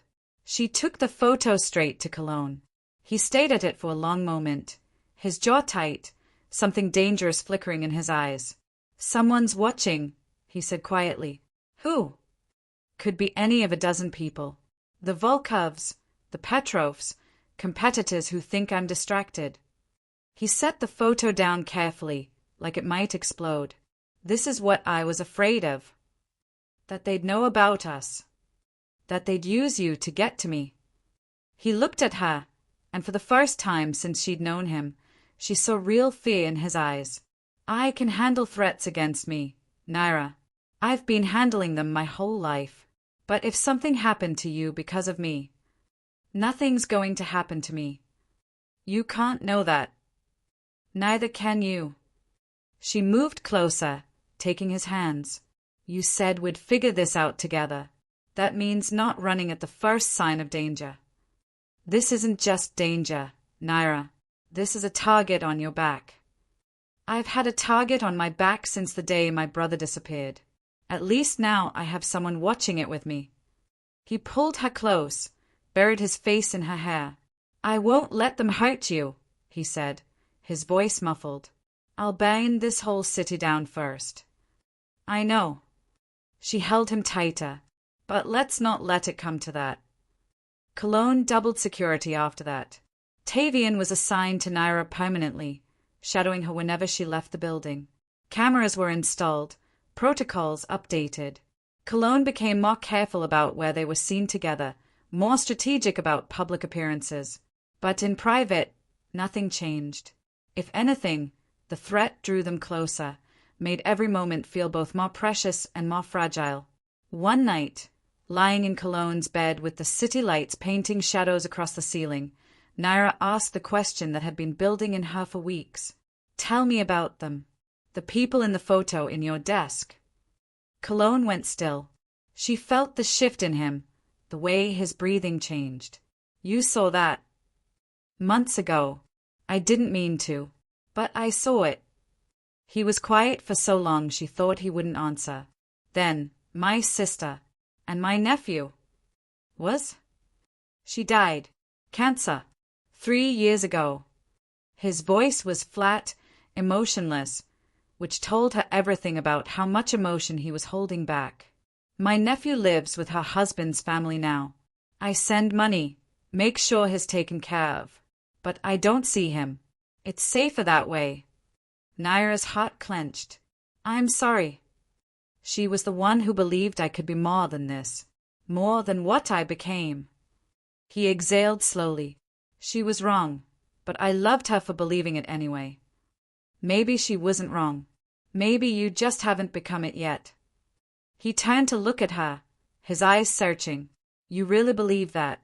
That people like me can change? I believe people are more than their worst decisions. That circumstances shape us, but they don't define us. She touched his face. I believe you're more than what this world made you. What if you're wrong? Then I'm wrong. She kissed him softly. But I don't think I am. He held her close after that, and she felt the tremor in his body, the emotional weight he rarely let anyone see. She understood then that Cologne wasn't just protecting her. She was protecting him too, in ways that had nothing to do with violence or strategy. She was protecting the parts of him he thought were dead, the humanity he'd buried to survive. And maybe that was more dangerous than any enemy they faced. Before the ending reflection, take a moment to like, comment, share, and check the description box below, because some loves are found in the spaces between fear and hope, where two broken people build something whole. The attack came 2 weeks later. Naira was returning from a meeting with Celine, Tavian driving, when another car slammed into them from the side. The impact was brutal, glass shattering, metal screaming. Naira's head cracked against the window, her vision blurring. She heard Tavian cursing, saw him reach for something, a gun, probably, before the passenger door was wrenched open and hands grabbed her, dragging her from the wreckage. She fought, kicked and screamed and clawed, everything Cologne had taught her about self-defense coming back in frantic fragments. But there were too many of them, and something sharp pricked her neck, and the world tilted sideways into darkness. When she woke, she was in a room she didn't recognize. Concrete walls, a single bare bulb, the metallic taste of blood in her mouth. Her hands were bound, but not tightly. Amateur hour, she thought with a clarity that surprised her. The door opened, and a man walked in. Not Vero, not anyone she recognized, just a face that could have been anyone's, which somehow made it more terrifying. Naira, he said pleasantly, like they were old friends. I'm glad you're awake. We have so much to discuss. Where am I? Somewhere Cologne Marcellus can't reach you. For now. He pulled up a chair, sat backwards on it. Here's what's going to happen. You're going to call him. You're going to tell him that if he wants to see you alive, he needs to meet our terms. And those are his territory, his connections, his influence, everything, Naira, in exchange for you. She almost laughed. You think he'll give up his entire empire for me? We think he might. Love makes people stupid. And from what we've seen, Cologne Marcellus is very much in love with you. You're wrong. Am I? The man leaned closer. Then this will be a short conversation. Because if he doesn't care, you're no use to us. And people who aren't useful don't tend to live very long. Naira's mind raced. She thought about Cologne, about what he would do if he knew where she was. Thought about the violence he was capable of, the lines he would cross. Thought about the fact that he would trade everything for her, which meant she couldn't let him. I'll call him, she said. But you're making a mistake. How so? Because you're assuming he'll negotiate. Cologne doesn't negotiate. He destroys. She met the man's eyes. And when he finds me, and he will find me, what he does to you will be a lesson no one forgets. The man's smile faltered, just slightly. We'll see. They brought her a phone, dialed Cologne's number. It rang once before he answered. Naira. His voice was sharp, controlled, but she could hear the fear underneath. I'm okay, she said quickly. They want to trade me for. The man grabbed the phone. Marcellus, you know what we want. You have 24 hours to decide if she's worth it. Put her back on. No. Put her back on. There was something in Cologne's voice that made the man's hand shake slightly. He pressed the phone back to Naira's ear. I'm coming for you, Cologne said quietly. Do you understand? No matter what they want, no matter what it costs, I'm coming. Don't trade everything for me, Naira whispered. Please, it's not worth it. You are. His voice broke, just barely. You're worth everything. The phone was ripped away. The call ended. Naira was left alone in the room, tears streaming down her face, terrified not for herself but for what Cologne might sacrifice to save her. She didn't know that at that moment, in a penthouse across the city, Cologne was making calls, mobilizing every resource he had, calling in every favor, preparing to wage a war that would reshape the city's underworld. She didn't know that he'd already made his choice, and it wasn't between her and his empire. It was between mercy and complete annihilation. And Macy, for the people who'd taken her, was no longer an option. The hours crawled by with the weight of centuries. Naira sat in that concrete room, her wrists raw from the restraints, her mind working through scenarios and possibilities. She'd loosened the ropes enough that she could slip free if needed, a trick Tavian had taught her during one of their security briefings. Always make them think you're more helpless than you are. She counted the guards. 2 outside the door, judging by the voices. Maybe more beyond that. The building felt abandoned, the kind of place where screams wouldn't carry. She tried to memorize details, the smell of mildew and rust, the distant sound of traffic, the way the light from the single bulb cast shadows that suggested she was underground or in a basement. She thought about Cologne, about the fury that would be driving him now, precise and calculated despite the emotion beneath it. She thought about how she'd gone from being invisible to being the one thing that mattered most to a man who couldn't afford to care about anything. The irony wasn't lost on her. The door opened again. This time it was a woman, mid-30s, with hard eyes and a scar running along her jawline. She carried a bottle of water and a protein bar, tossed them onto the floor near Naira's feet. Eat, the woman said. Boss wants you healthy for the exchange. There's not going to be an exchange, Naira said quietly. The woman smiked. You really think your boyfriend's going to come in guns blazing? This isn't a movie. He's smart enough to know that if he tries anything, you die. Simple math. You don't know him. I know men like him. They talk big, act tough, but when it comes down to it, they value their lives more than anyone else's. She leaned against the doorframe. He'll pay. They always do. Naira didn't argue. There was no point. Instead, she filed away information, the woman's confidence, which meant she didn't see Cologne as a real threat, the casual reference to the boss, which meant someone else was running this operation, the fact that they were feeding her, which meant they needed her alive and relatively unharmed. All of it suggested they'd underestimated what they were dealing with. After the woman left, Naira ate mechanically, forcing down the protein bar and drinking half the water. She needed her strength, needed to be ready, because she knew, with a certainty that settled deep in her bones, that Cologne was coming. And when he did, everything was going to burn. She was right. The attack came at dawn, when the city was caught between night and morning, when people were at their most tired and their least vigilant. Naira heard it before she saw it, the sharp crack of gunfire, distant at first, then closer. Shouts, running footsteps, the kind of chaos that came when order collapsed. She slipped her hands free of the loosened restraints and pressed herself against the wall beside the door. Her heart hammered, but her breathing was steady. Tavian's voice echoed in her memory. Asterisk in a crisis. Slow is smooth, smooth is fast. Don't panic. Think to asterisk. The door burst open. One of the guards stumbled in, wild-eyed, blood on his shirt. We need to move. He didn't finish. Tavian appeared behind him, moving with lethal efficiency. A single strike, and the guard went down. Tavian's eyes found Naira's. You hurt? I'm fine. Where's Cologne? Upstairs, finishing it. Tavian handed her a knife. Small, sharp, deadly. Stay behind me. We move fast. They did.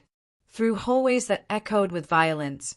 Past bodies she tried not to look at too closely. Past rooms where Cologne's men were securing the building with military precision. This wasn't a negotiation. This was a surgical strike, planned down to the second, executed with the kind of ruthlessness that left no room for mercy. They found Cologne in what looked like an office. He was standing over a man, the one who'd orchestrated Naira's kidnapping. She realized, the boss the woman had mentioned. The man was on his knees, bleeding, terrified. Cologne's expression was cold, empty in a way that sent chills down Naira's spine. This was the version of him she'd heard about but never seen, the man who'd built an empire on calculated violence, who'd survived by being more ruthless than everyone else. "Cologne," she said softly. He turned, and the moment he saw her, everything shifted. The coldness cracked.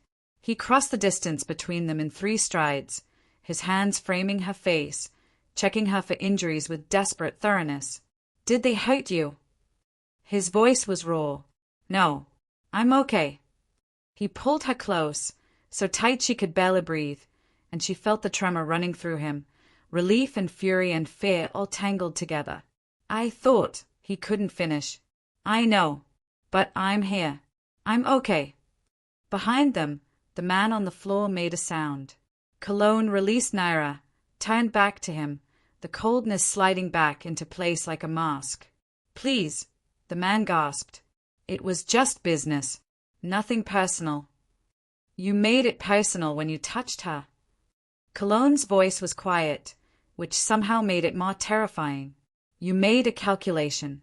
You assumed I'd trade everything to get her back. You were right. I would have. But you made one mistake." "What's that?"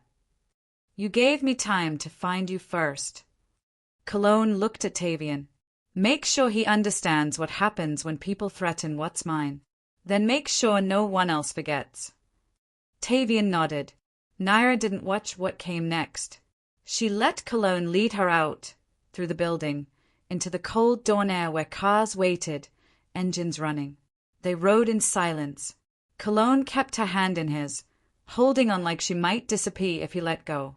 His knuckles were bruised, blood on his sleeve, not his own.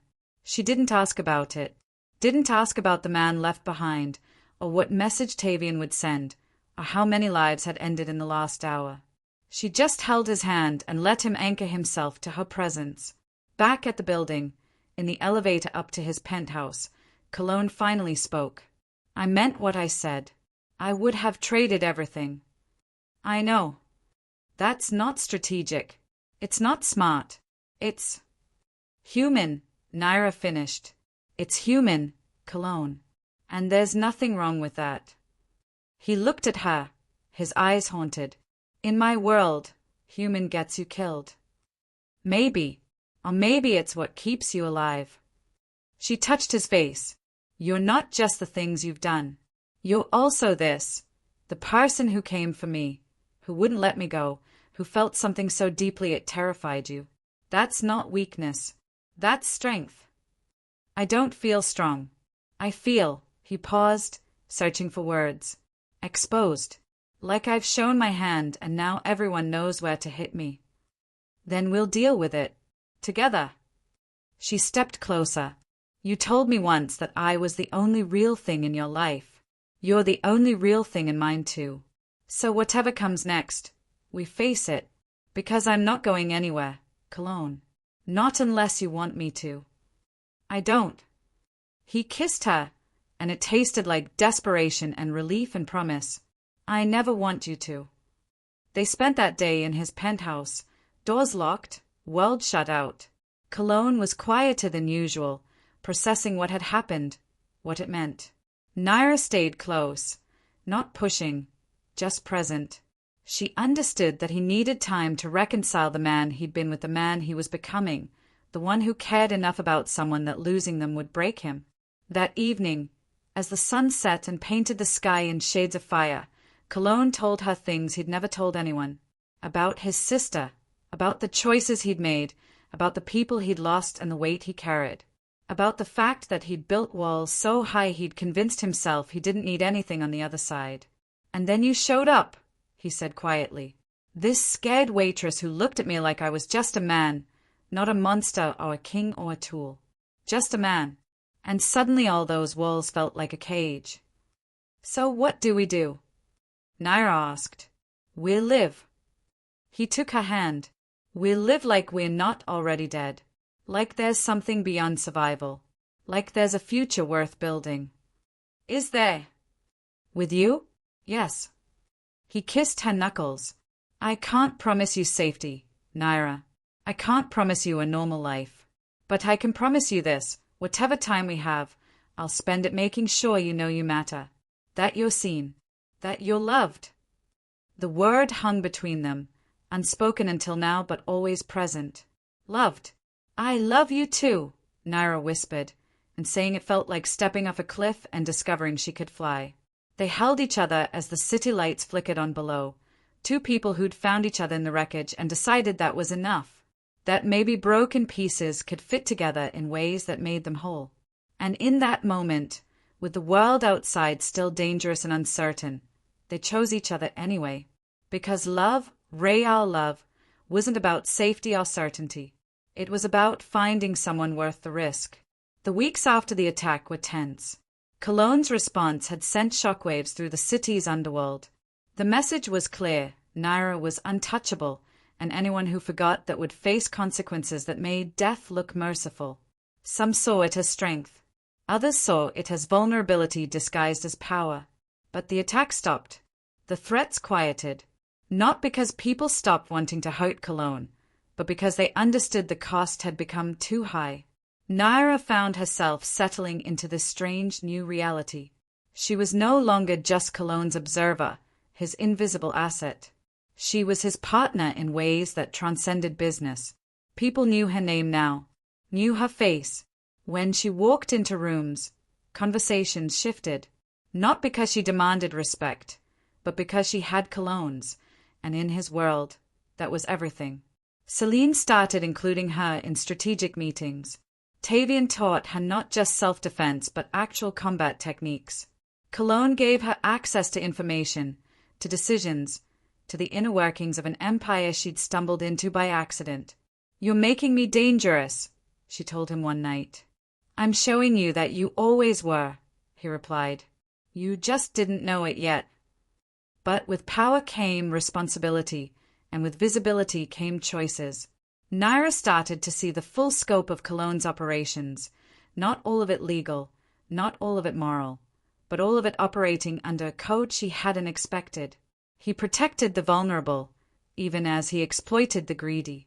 He punished violence against the innocent while orchestrating it against those who'd forfeited their humanity. He lived in shades of gray that most people couldn't navigate, and she had to decide if she could live there too.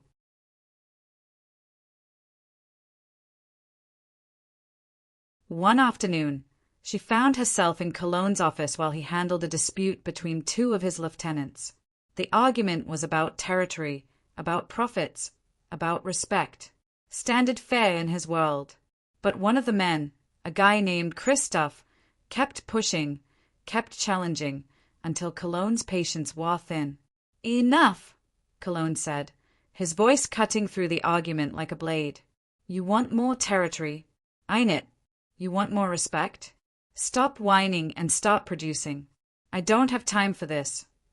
"Or maybe you're just distracted," Christophe said, his eyes sliding to Naira. "Too busy playing house to run things properly." The room went silent. Tavian's hand moved toward his weapon. Celine's expression turned to ice. But it was Cologne who spoke, his voice soft and deadly. "Say that again." Christophe seemed to realize his mistake, but pride wouldn't let him back down. "I'm just saying what everyone's thinking. Ever since you showed up, you've been different. Softer." Cologne moved so fast Naira barely tracked it. One moment he was behind his desk. The next he had Christophe against the wall, forearm pressed to the man's throat.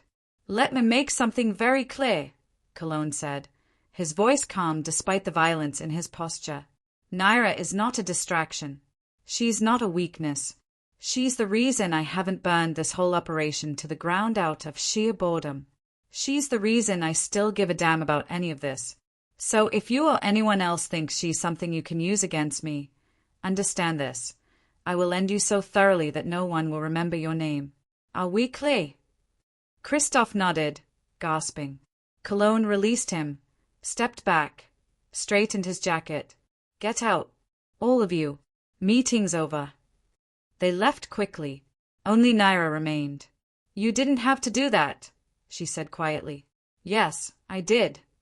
He sat down heavily, running a hand through his hair. The moment they think you're a vulnerability, they'll test it. I can't let that happen. But what if they're right? What if I am making you vulnerable? You are. He looked at her, his gaze intense. But vulnerability isn't always weakness, Naira. Sometimes it's what keeps you human, what reminds you why you're fighting in the first place. She crossed to him, knelt beside his chair. I don't want to be the reason you lose everything. You won't be. You'll be the reason I have something worth keeping. He touched her face gently. I've spent years building power, accumulating control, making sure no one could hurt me, and I was miserable, empty. But this, he gestured between them, this makes it mean something. Even if it complicates things. Especially then. He kissed her softly. Easy things aren't worth having, Naira. You taught me that. They stayed like that for a while, the city buzzing beyond the windows, the weight of their choices pressing down but somehow lighter when shared. That night, Naira made a decision. If she was going to be part of Cologne's world, she wouldn't be passive. She wouldn't just watch and report. She'd contribute. She'd use whatever skills she had, observation, empathy, the ability to see people as they were rather than as they presented themselves, to help build something better. She started small, talking to people Cologne's organization protected, small business owners, families trying to survive in dangerous neighborhoods, people who fell through society's cracks. She listened to their concerns, their fears, their needs. Then she brought those concerns to Cologne. The protection money you charge the restaurant on Fifth, she said one morning. The owner's struggling. His daughter needs medical treatment he can't afford. Cologne looked up from his paperwork. And maybe we reduce his payments, or cover the medical costs. Show people that your protection isn't just about taking, it's about actually protecting. That's not how this works. Why not? She sat across from him. You have the power to help. You have the resources. Why not use them? Because the moment I show weakness, someone will exploit it. It's not weakness to care, Cologne. It's strength. She leaned forward. You told Christoph that I'm the reason you give a damn. Prove it. Make this mean something beyond just power and control. He studied her for a long moment. Then he picked up his phone, made a call, cover the medical expenses for Giovanni's daughter, and reduce his monthly fee by half. When he hung up, Naira smiled. See? That wasn't so hard. You're going to cost me a fortune, he said, but he was smiling too. Probably, but you'll sleep better. And slowly, gradually, things began to shift. Cologne started asking different questions in meetings, not just what's profitable, but what's right. He started using his power not just to control but to protect, to build, to create spaces where people could survive and even thrive. It didn't make him soft. He was still ruthless with threats, still calculating in his strategies, still someone you didn't cross lightly. But there was something else now too. Something that looked like purpose beyond mere survival. Celine noticed. Whatever you're doing to him, she said to Naira one day, keep doing it. I've worked for Cologne for 8 years, and I've never seen him like this. Like what? Like he actually believes there's something worth building. Celine's expression softened slightly. He was always good at destruction. You're teaching him creation. Naira didn't know if that was true, but she knew that together, she and Cologne were finding a way to live that wasn't just about surviving. It was about meaning, about mattering, about taking the broken pieces of who they'd been and building something that might actually last. And if that wasn't redemption, it was close enough. 6 months passed. 6 months of building something neither of them had thought possible. a life that existed somewhere between Cologne's dark world and the light Naira insisted on finding. They fell into rhythms that felt almost domestic, despite the fact that their version of domestic involved security protocols and encrypted phones. Mornings were theirs. Coffee shared in quiet conversation before the day's demands intruded. Evenings, too, when they'd retreat to the penthouse and leave the world outside. In between were meetings and negotiations, problems solved and threats neutralized, the constant chess game of maintaining power while trying to wield it responsibly. But there were softer moments too. Cologne teaching Naira to dance in his living room at 2 a.m, the city lights their only witness. Naira reading to him from books she loved, her voice soothing in ways he didn't understand but craved anyway. Stolen afternoons when they'd drive out of the city to places where no one knew their names, where they could just be two people trying to figure out how to love each other without destroying everything.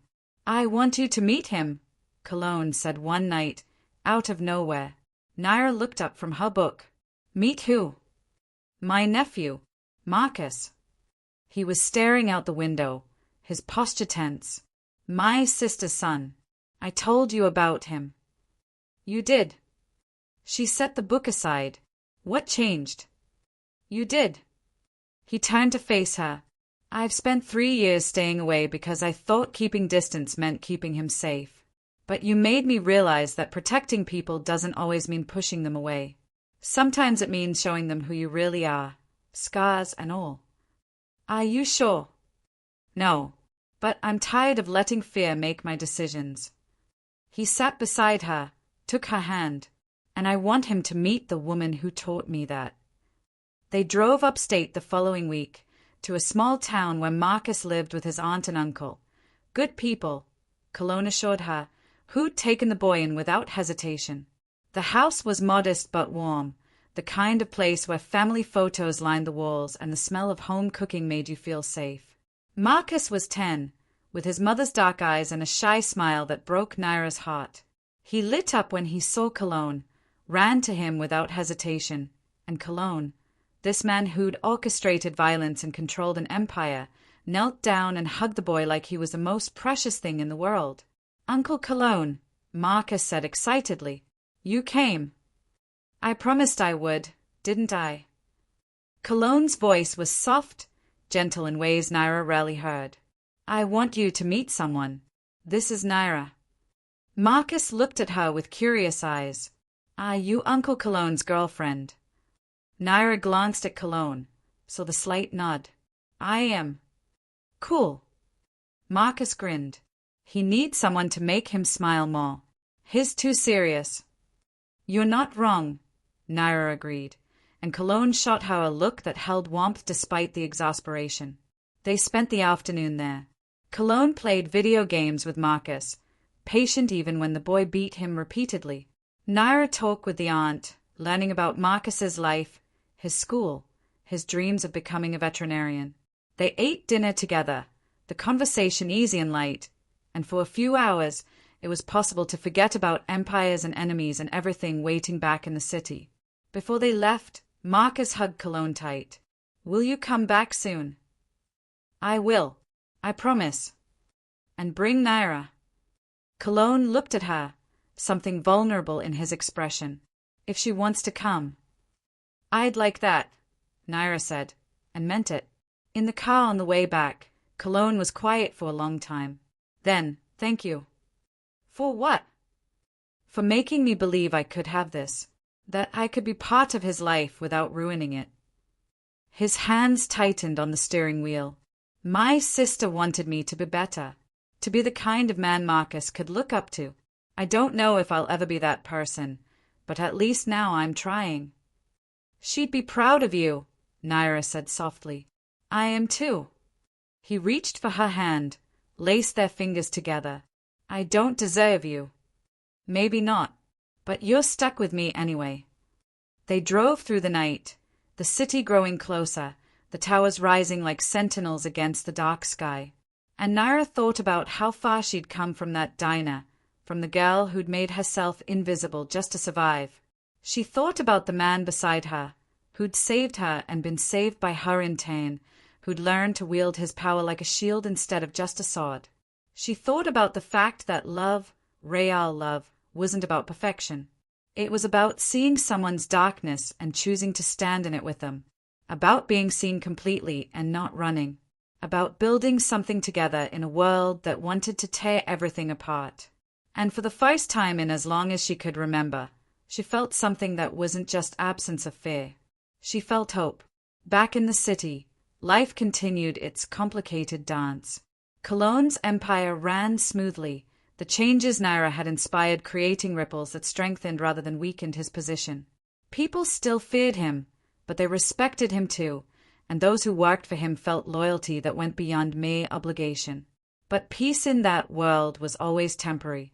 The threat came from an unexpected direction, not from rivals or enemies, but from law enforcement. A federal investigation into organized crime in the city, one that had been building for months, started closing in.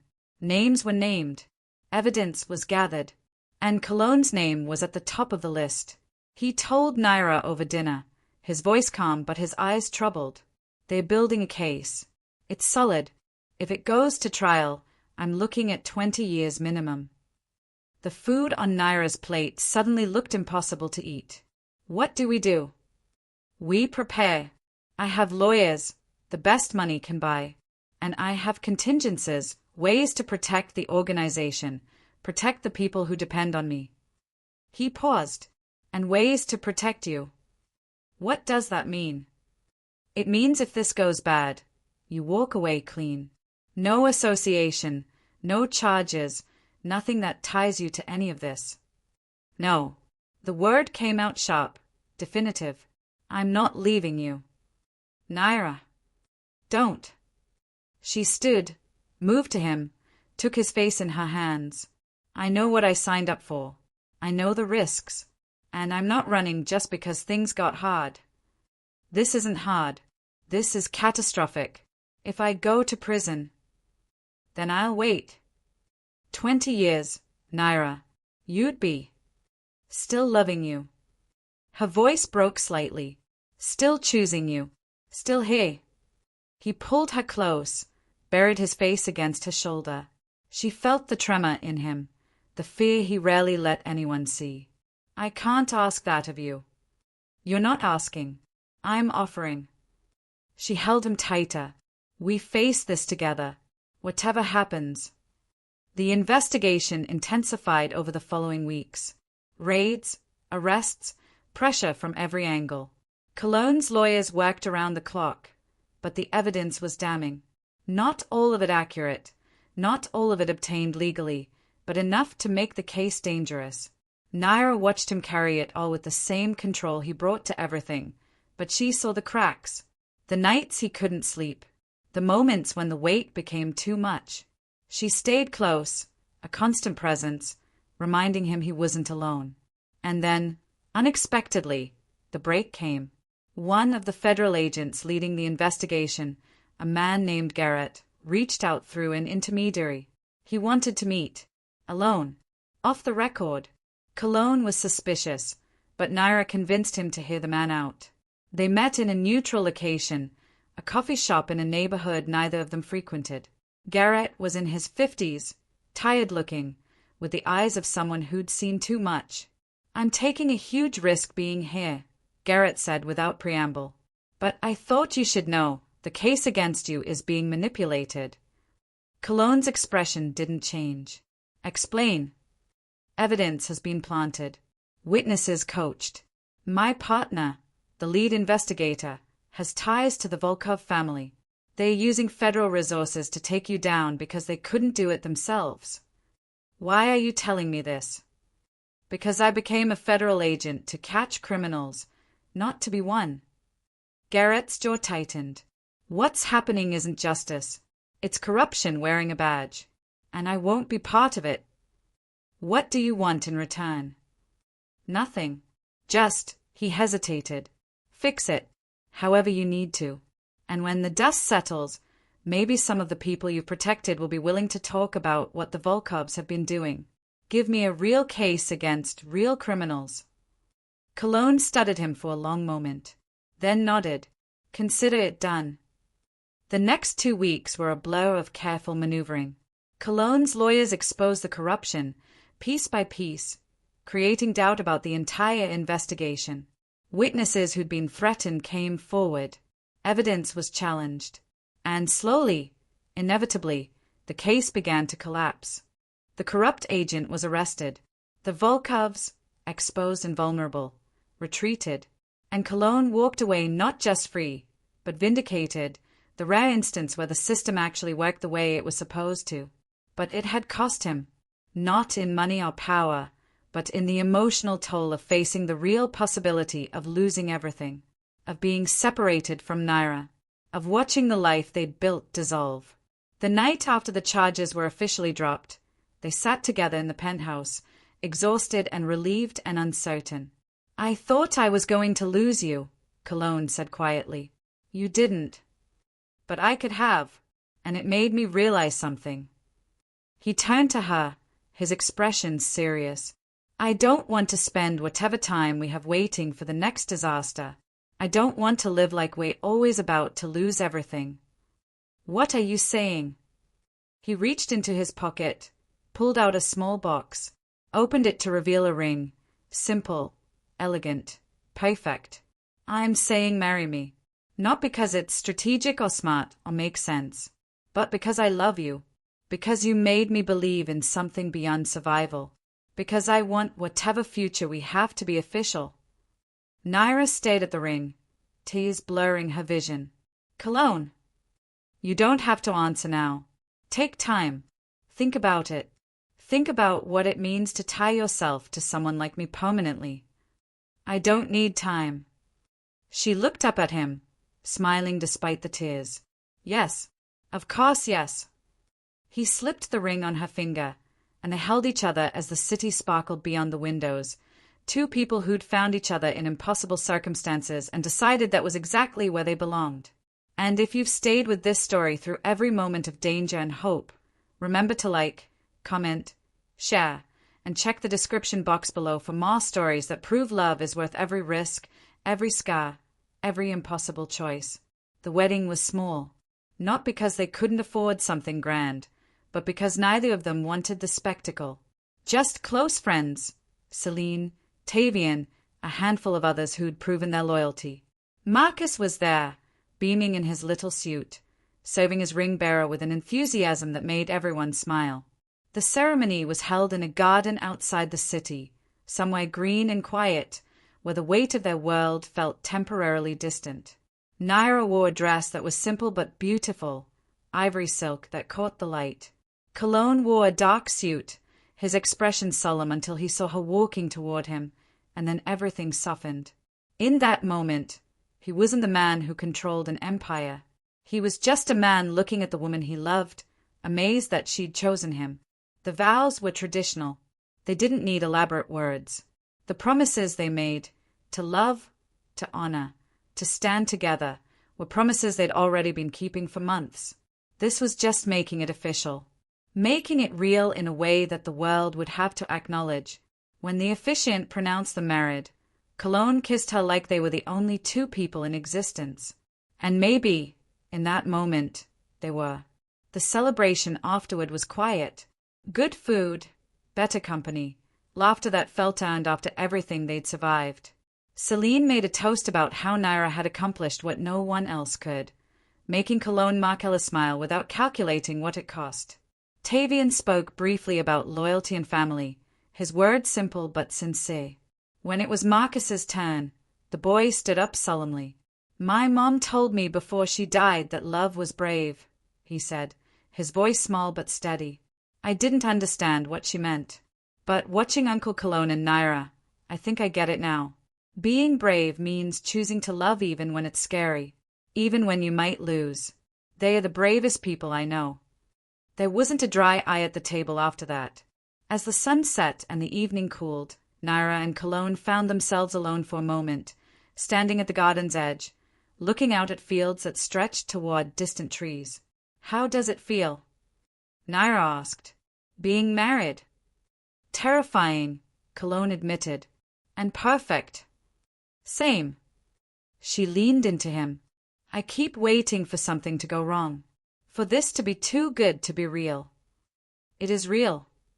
He wrapped his arms around her. We made it real. And whatever comes next, we face it together.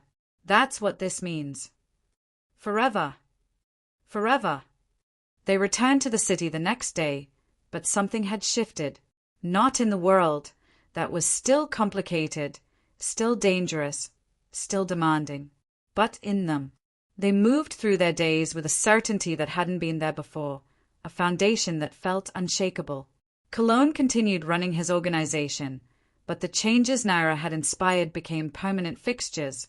Protection that actually protected. Resources directed toward helping communities, not just exploiting them. He was still someone you didn't cross. Still someone capable of ruthless action when necessary, but there was purpose behind it now. Direction beyond mere accumulation of power. Naira found her own role, becoming a bridge between Cologne's world and the people who needed his protection. She listened, advocated, ensured that the power he wielded didn't become tyranny. She was his conscience, but more than that, she was his partner in every sense, contributing her own strengths to building something that might actually last. They started talking about the future in concrete terms, about maybe, someday, stepping back, not abandoning what they'd built, but transitioning it, ensuring it could survive without them, about Marcus, and what kind of life they could give him if he wanted to be part of theirs, about children of their own, though that conversation was still tentative, still wrapped in uncertainty about bringing life into their complicated world. But they talked, planned, dreamed in ways neither had thought possible. Of course, peace was never permanent. The threat this time came from within. One of Cologne's oldest associates, a man named Victor who'd been with him since the beginning, decided he deserved more. More power, more control, more respect. He started making moves, quiet at first, building his own faction within the organization. Celine caught it early.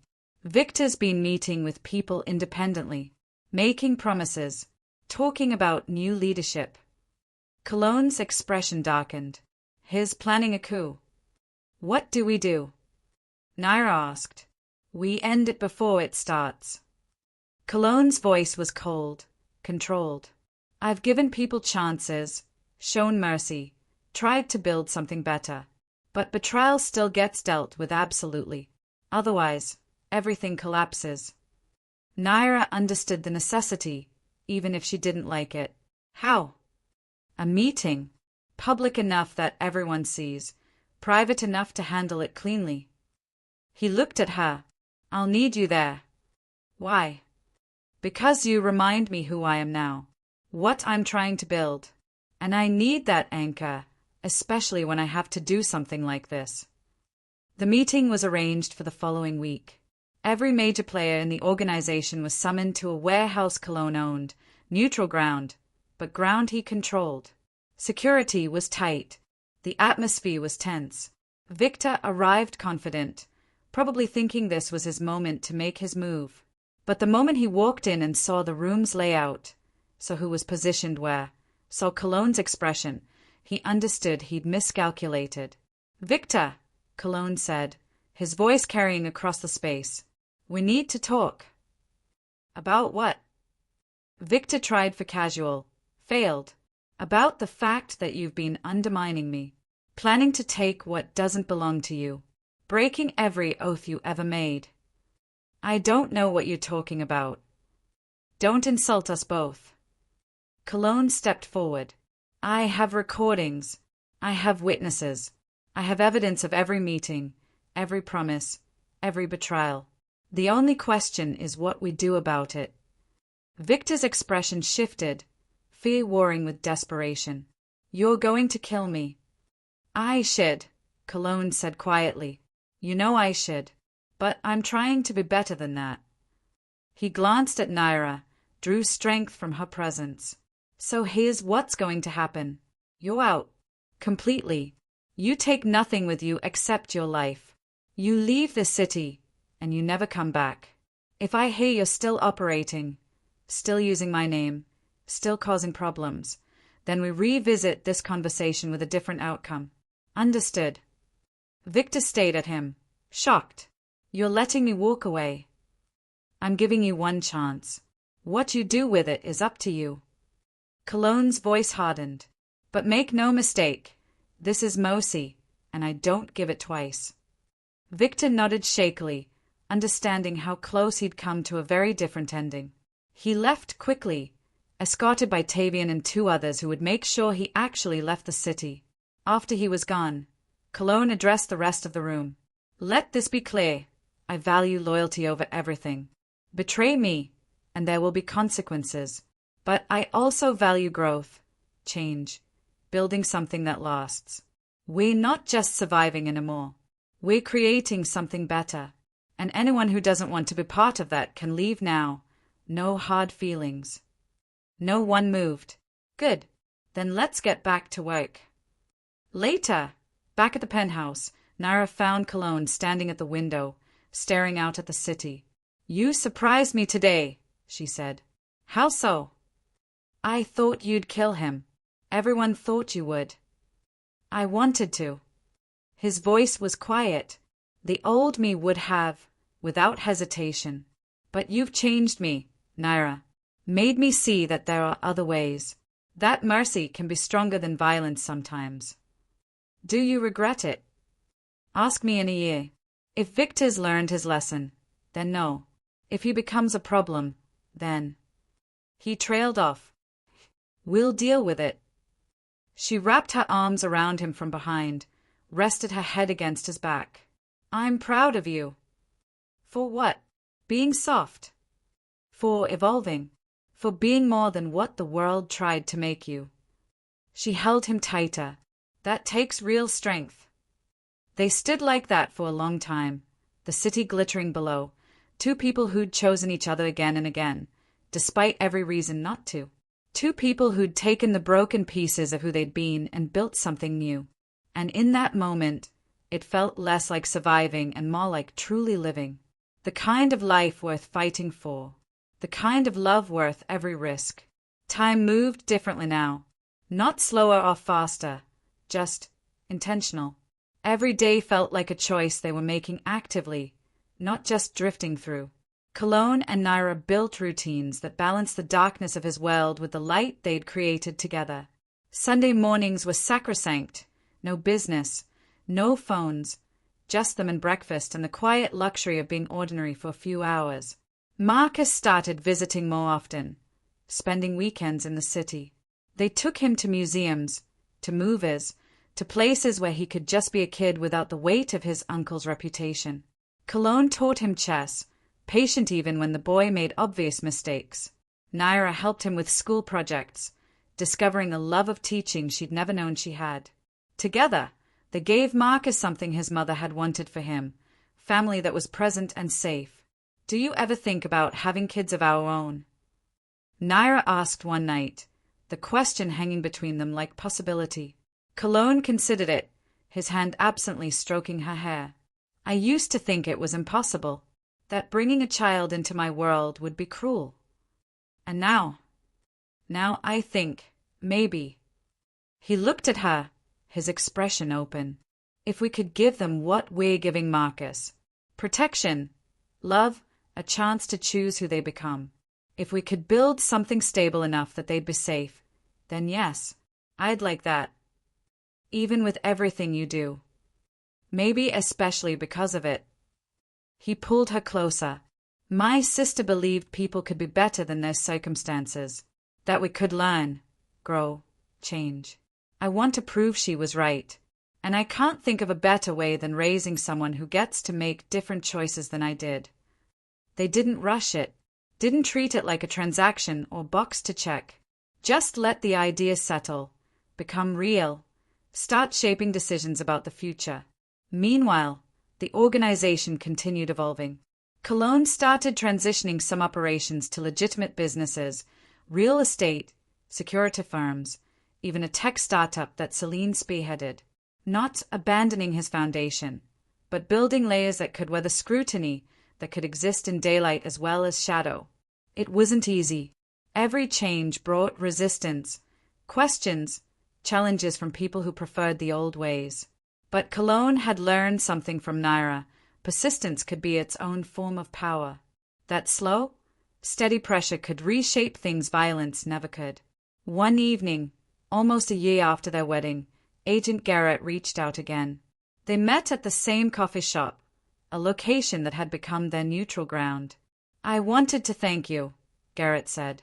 "The information your people provided helped us dismantle 3 major trafficking rings and put away people who'd been operating with impunity for years." "That was the deal," Cologne replied evenly. "It was more than the deal. You could have given us just enough to satisfy our agreement. Instead, you gave us everything." Garrett leaned forward slightly. "Why?" Cologne glanced at Naira, who'd accompanied him this time. "Because I'm trying to build something better. And that means putting resources toward things that actually matter. Stopping people who prey on the vulnerable. That matters. Even though it might hurt your own operations. My operations don't depend on human suffering. They never did." Cologne's voice was firm. "I've done things I'm not proud of. Hurt people who probably deserved it and some who didn't. But I never crossed certain lines. And I'm working on raising those lines higher." Garrett studied him for a long moment. "You know, when I started investigating you, I thought you were just another criminal. But you're something more complicated, aren't you?" "I'm someone trying to be better," Cologne said quietly. "That's all." After Garrett left, Naira took Cologne's hand. "You handled that well." "I meant what I said." "I know. That's why I married you." They drove home through streets that felt less hostile than they once had, the city revealing itself as something more nuanced than simply dangerous or safe. It was both, always, and learning to navigate that duality was the real skill. Back at the penthouse, Naira found an envelope that had been delivered. No return address, but the handwriting was familiar, shaky, uncertain. Her brother's. Her hands trembled as she opened it. Inside was a letter, 2 pages of cramped text, and a check for $10,000. Asterisk Naira, asterisk. Asterisk I know money doesn't fix what I did. Doesn't erase the debt I left you with, the danger I put you in. But I've been waking, staying clean, trying to be someone you wouldn't be ashamed of. This is every dollar I've saved in 2 years. It's not enough. It'll never be enough. But it's a start. Asterisk. Asterisk I heard you got married. Heard he's someone important, someone dangerous. I won't pretend to understand that world. But if he treats you right, if he sees what I was too stupid and selfish to see, that you're the strongest person either of us has ever known, then I'm glad. Asterisk. Asterisk I'm not asking for forgiveness. Don't even know if I deserve the chance to ask. But I wanted you to know I'm trying. That I think about you every day. That I'm sorry for everything. Asterisk. Asterisk your brother. Dante asterisk. Naira read it twice, then a third time, emotions warring inside her, anger at what he'd put her through, relief that he was alive, something that might have been the beginning of forgiveness. Cologne found her sitting on the couch, the letter in her lap, tears streaming silently down her face. "Naira." He was beside her immediately. "What's wrong?" She handed him the letter. He read it quickly, his expression unreadable. "What do you want to do?" he asked carefully. "I don't know." Her voice was thick. "Part of me wants to tear this up, pretend I never got it. Part of me wants to find him, see if he's really changed. And part of me just hurts." All of those reactions are valid. He set the letter aside, pulled her close. "You don't have to decide right now. Take time. Feel whatever you need to feel." "What would you do?" "Me." He considered it. "I'd probably try to find out if he's serious. If this is real change or just guilt talking. And then, depending on what I found, I'd decide if he gets another chance." "Is that what you'd want me to do?" "I want you to do whatever lets you sleep at night." He kissed her forehead. "But for what it's worth, forgiveness doesn't mean forgetting. It just means not letting the past poison your future. If you can forgive him eventually, That's a gift you give yourself, not him. She held on to him, letting his steady presence anchor her. Can you find him? Not to hurt him, just to know if he's telling the truth. Of course. It took Tavian 3 days to locate Dante. He was living 2 states away, working construction, renting a room in a boarding house. He attended AA meetings twice a week. He'd been clean for 22 months. Everything in the letter appeared to be true. Cologne delivered the news gently. He's trying, Naira. I can't tell you if it'll last, but right now, he's doing the work. Do you think I should see him? Only if you want to. Only if you're ready. She thought about it for a week. Talked it through with Cologne, with Celine, even with Marcus, who offered the kind of simple wisdom that only children could. If he's sorry and he's trying to be better, maybe he deserves a chance. Everyone makes mistakes. Finally, she made a decision. She wrote a letter back. Dante, I got your letter. And your check. I'm not cashing it, because I don't need your money anymore. I needed it 2 years ago, when I was drowning. Now, I'm not. I'm not ready to see you yet. Maybe someday, but not now. The hurt is still too fresh, and I need more time. But I want you to know that I'm glad you're trying. That I hope you keep trying. That maybe, eventually, we can have some kind of relationship again. Keep going to your meetings. Keep working. Keep being someone worth forgiving. Naira. She sent it without overthinking, then tried to let it go. Tried to trust that whatever happened with her brother, it wouldn't define her anymore. She'd built a life beyond his mistakes, and that life was hers, not his to ruin or redeem. Cologne found her that night, sitting by the window, watching the city lights flicker like distant stars. You okay? He asked. Yeah. She turned to smile at him. I really am. No regrets. Not about this. Not about us. She reached for his hand. Maybe about the path that got us here, but not the destination. He pulled her up, wrapped his arms around her, swayed gently like they were dancing to music only they could hear. You know what I realized? He murmured against her hair. What? Everyone mocked the shy waitress, called her weak, invisible, nothing special. But they were all wrong. He pulled back to look at her. You were never weak. You were surviving. And when you finally got the chance to thrive, you didn't just take it. You changed everything around you. Changed me. Changed how I see the world. I didn't do it alone. No, but you started it. You were brave enough to accept help, strong enough to demand better, stubborn enough to believe things could change. He smiled, and it was the most genuine expression she'd ever seen on his face. You're extraordinary, Naira, and I'm just grateful I got to see it. She kissed him then, pouring everything she couldn't say into that connection. Love and gratitude and hope and the fierce determination to keep building this impossible, beautiful thing they'd created. And as the city hummed below them, 2 people who'd found each other in darkness stood in the light they'd made, knowing that whatever came next, they'd face it together, just like they always had, just like they always would. And if this story has reminded you why love is worth the risk, why redemption is possible, why 2 broken people can build something whole, then take a moment to like, comment, share, and check the description box below for more stories that prove the best endings are the ones we create ourselves.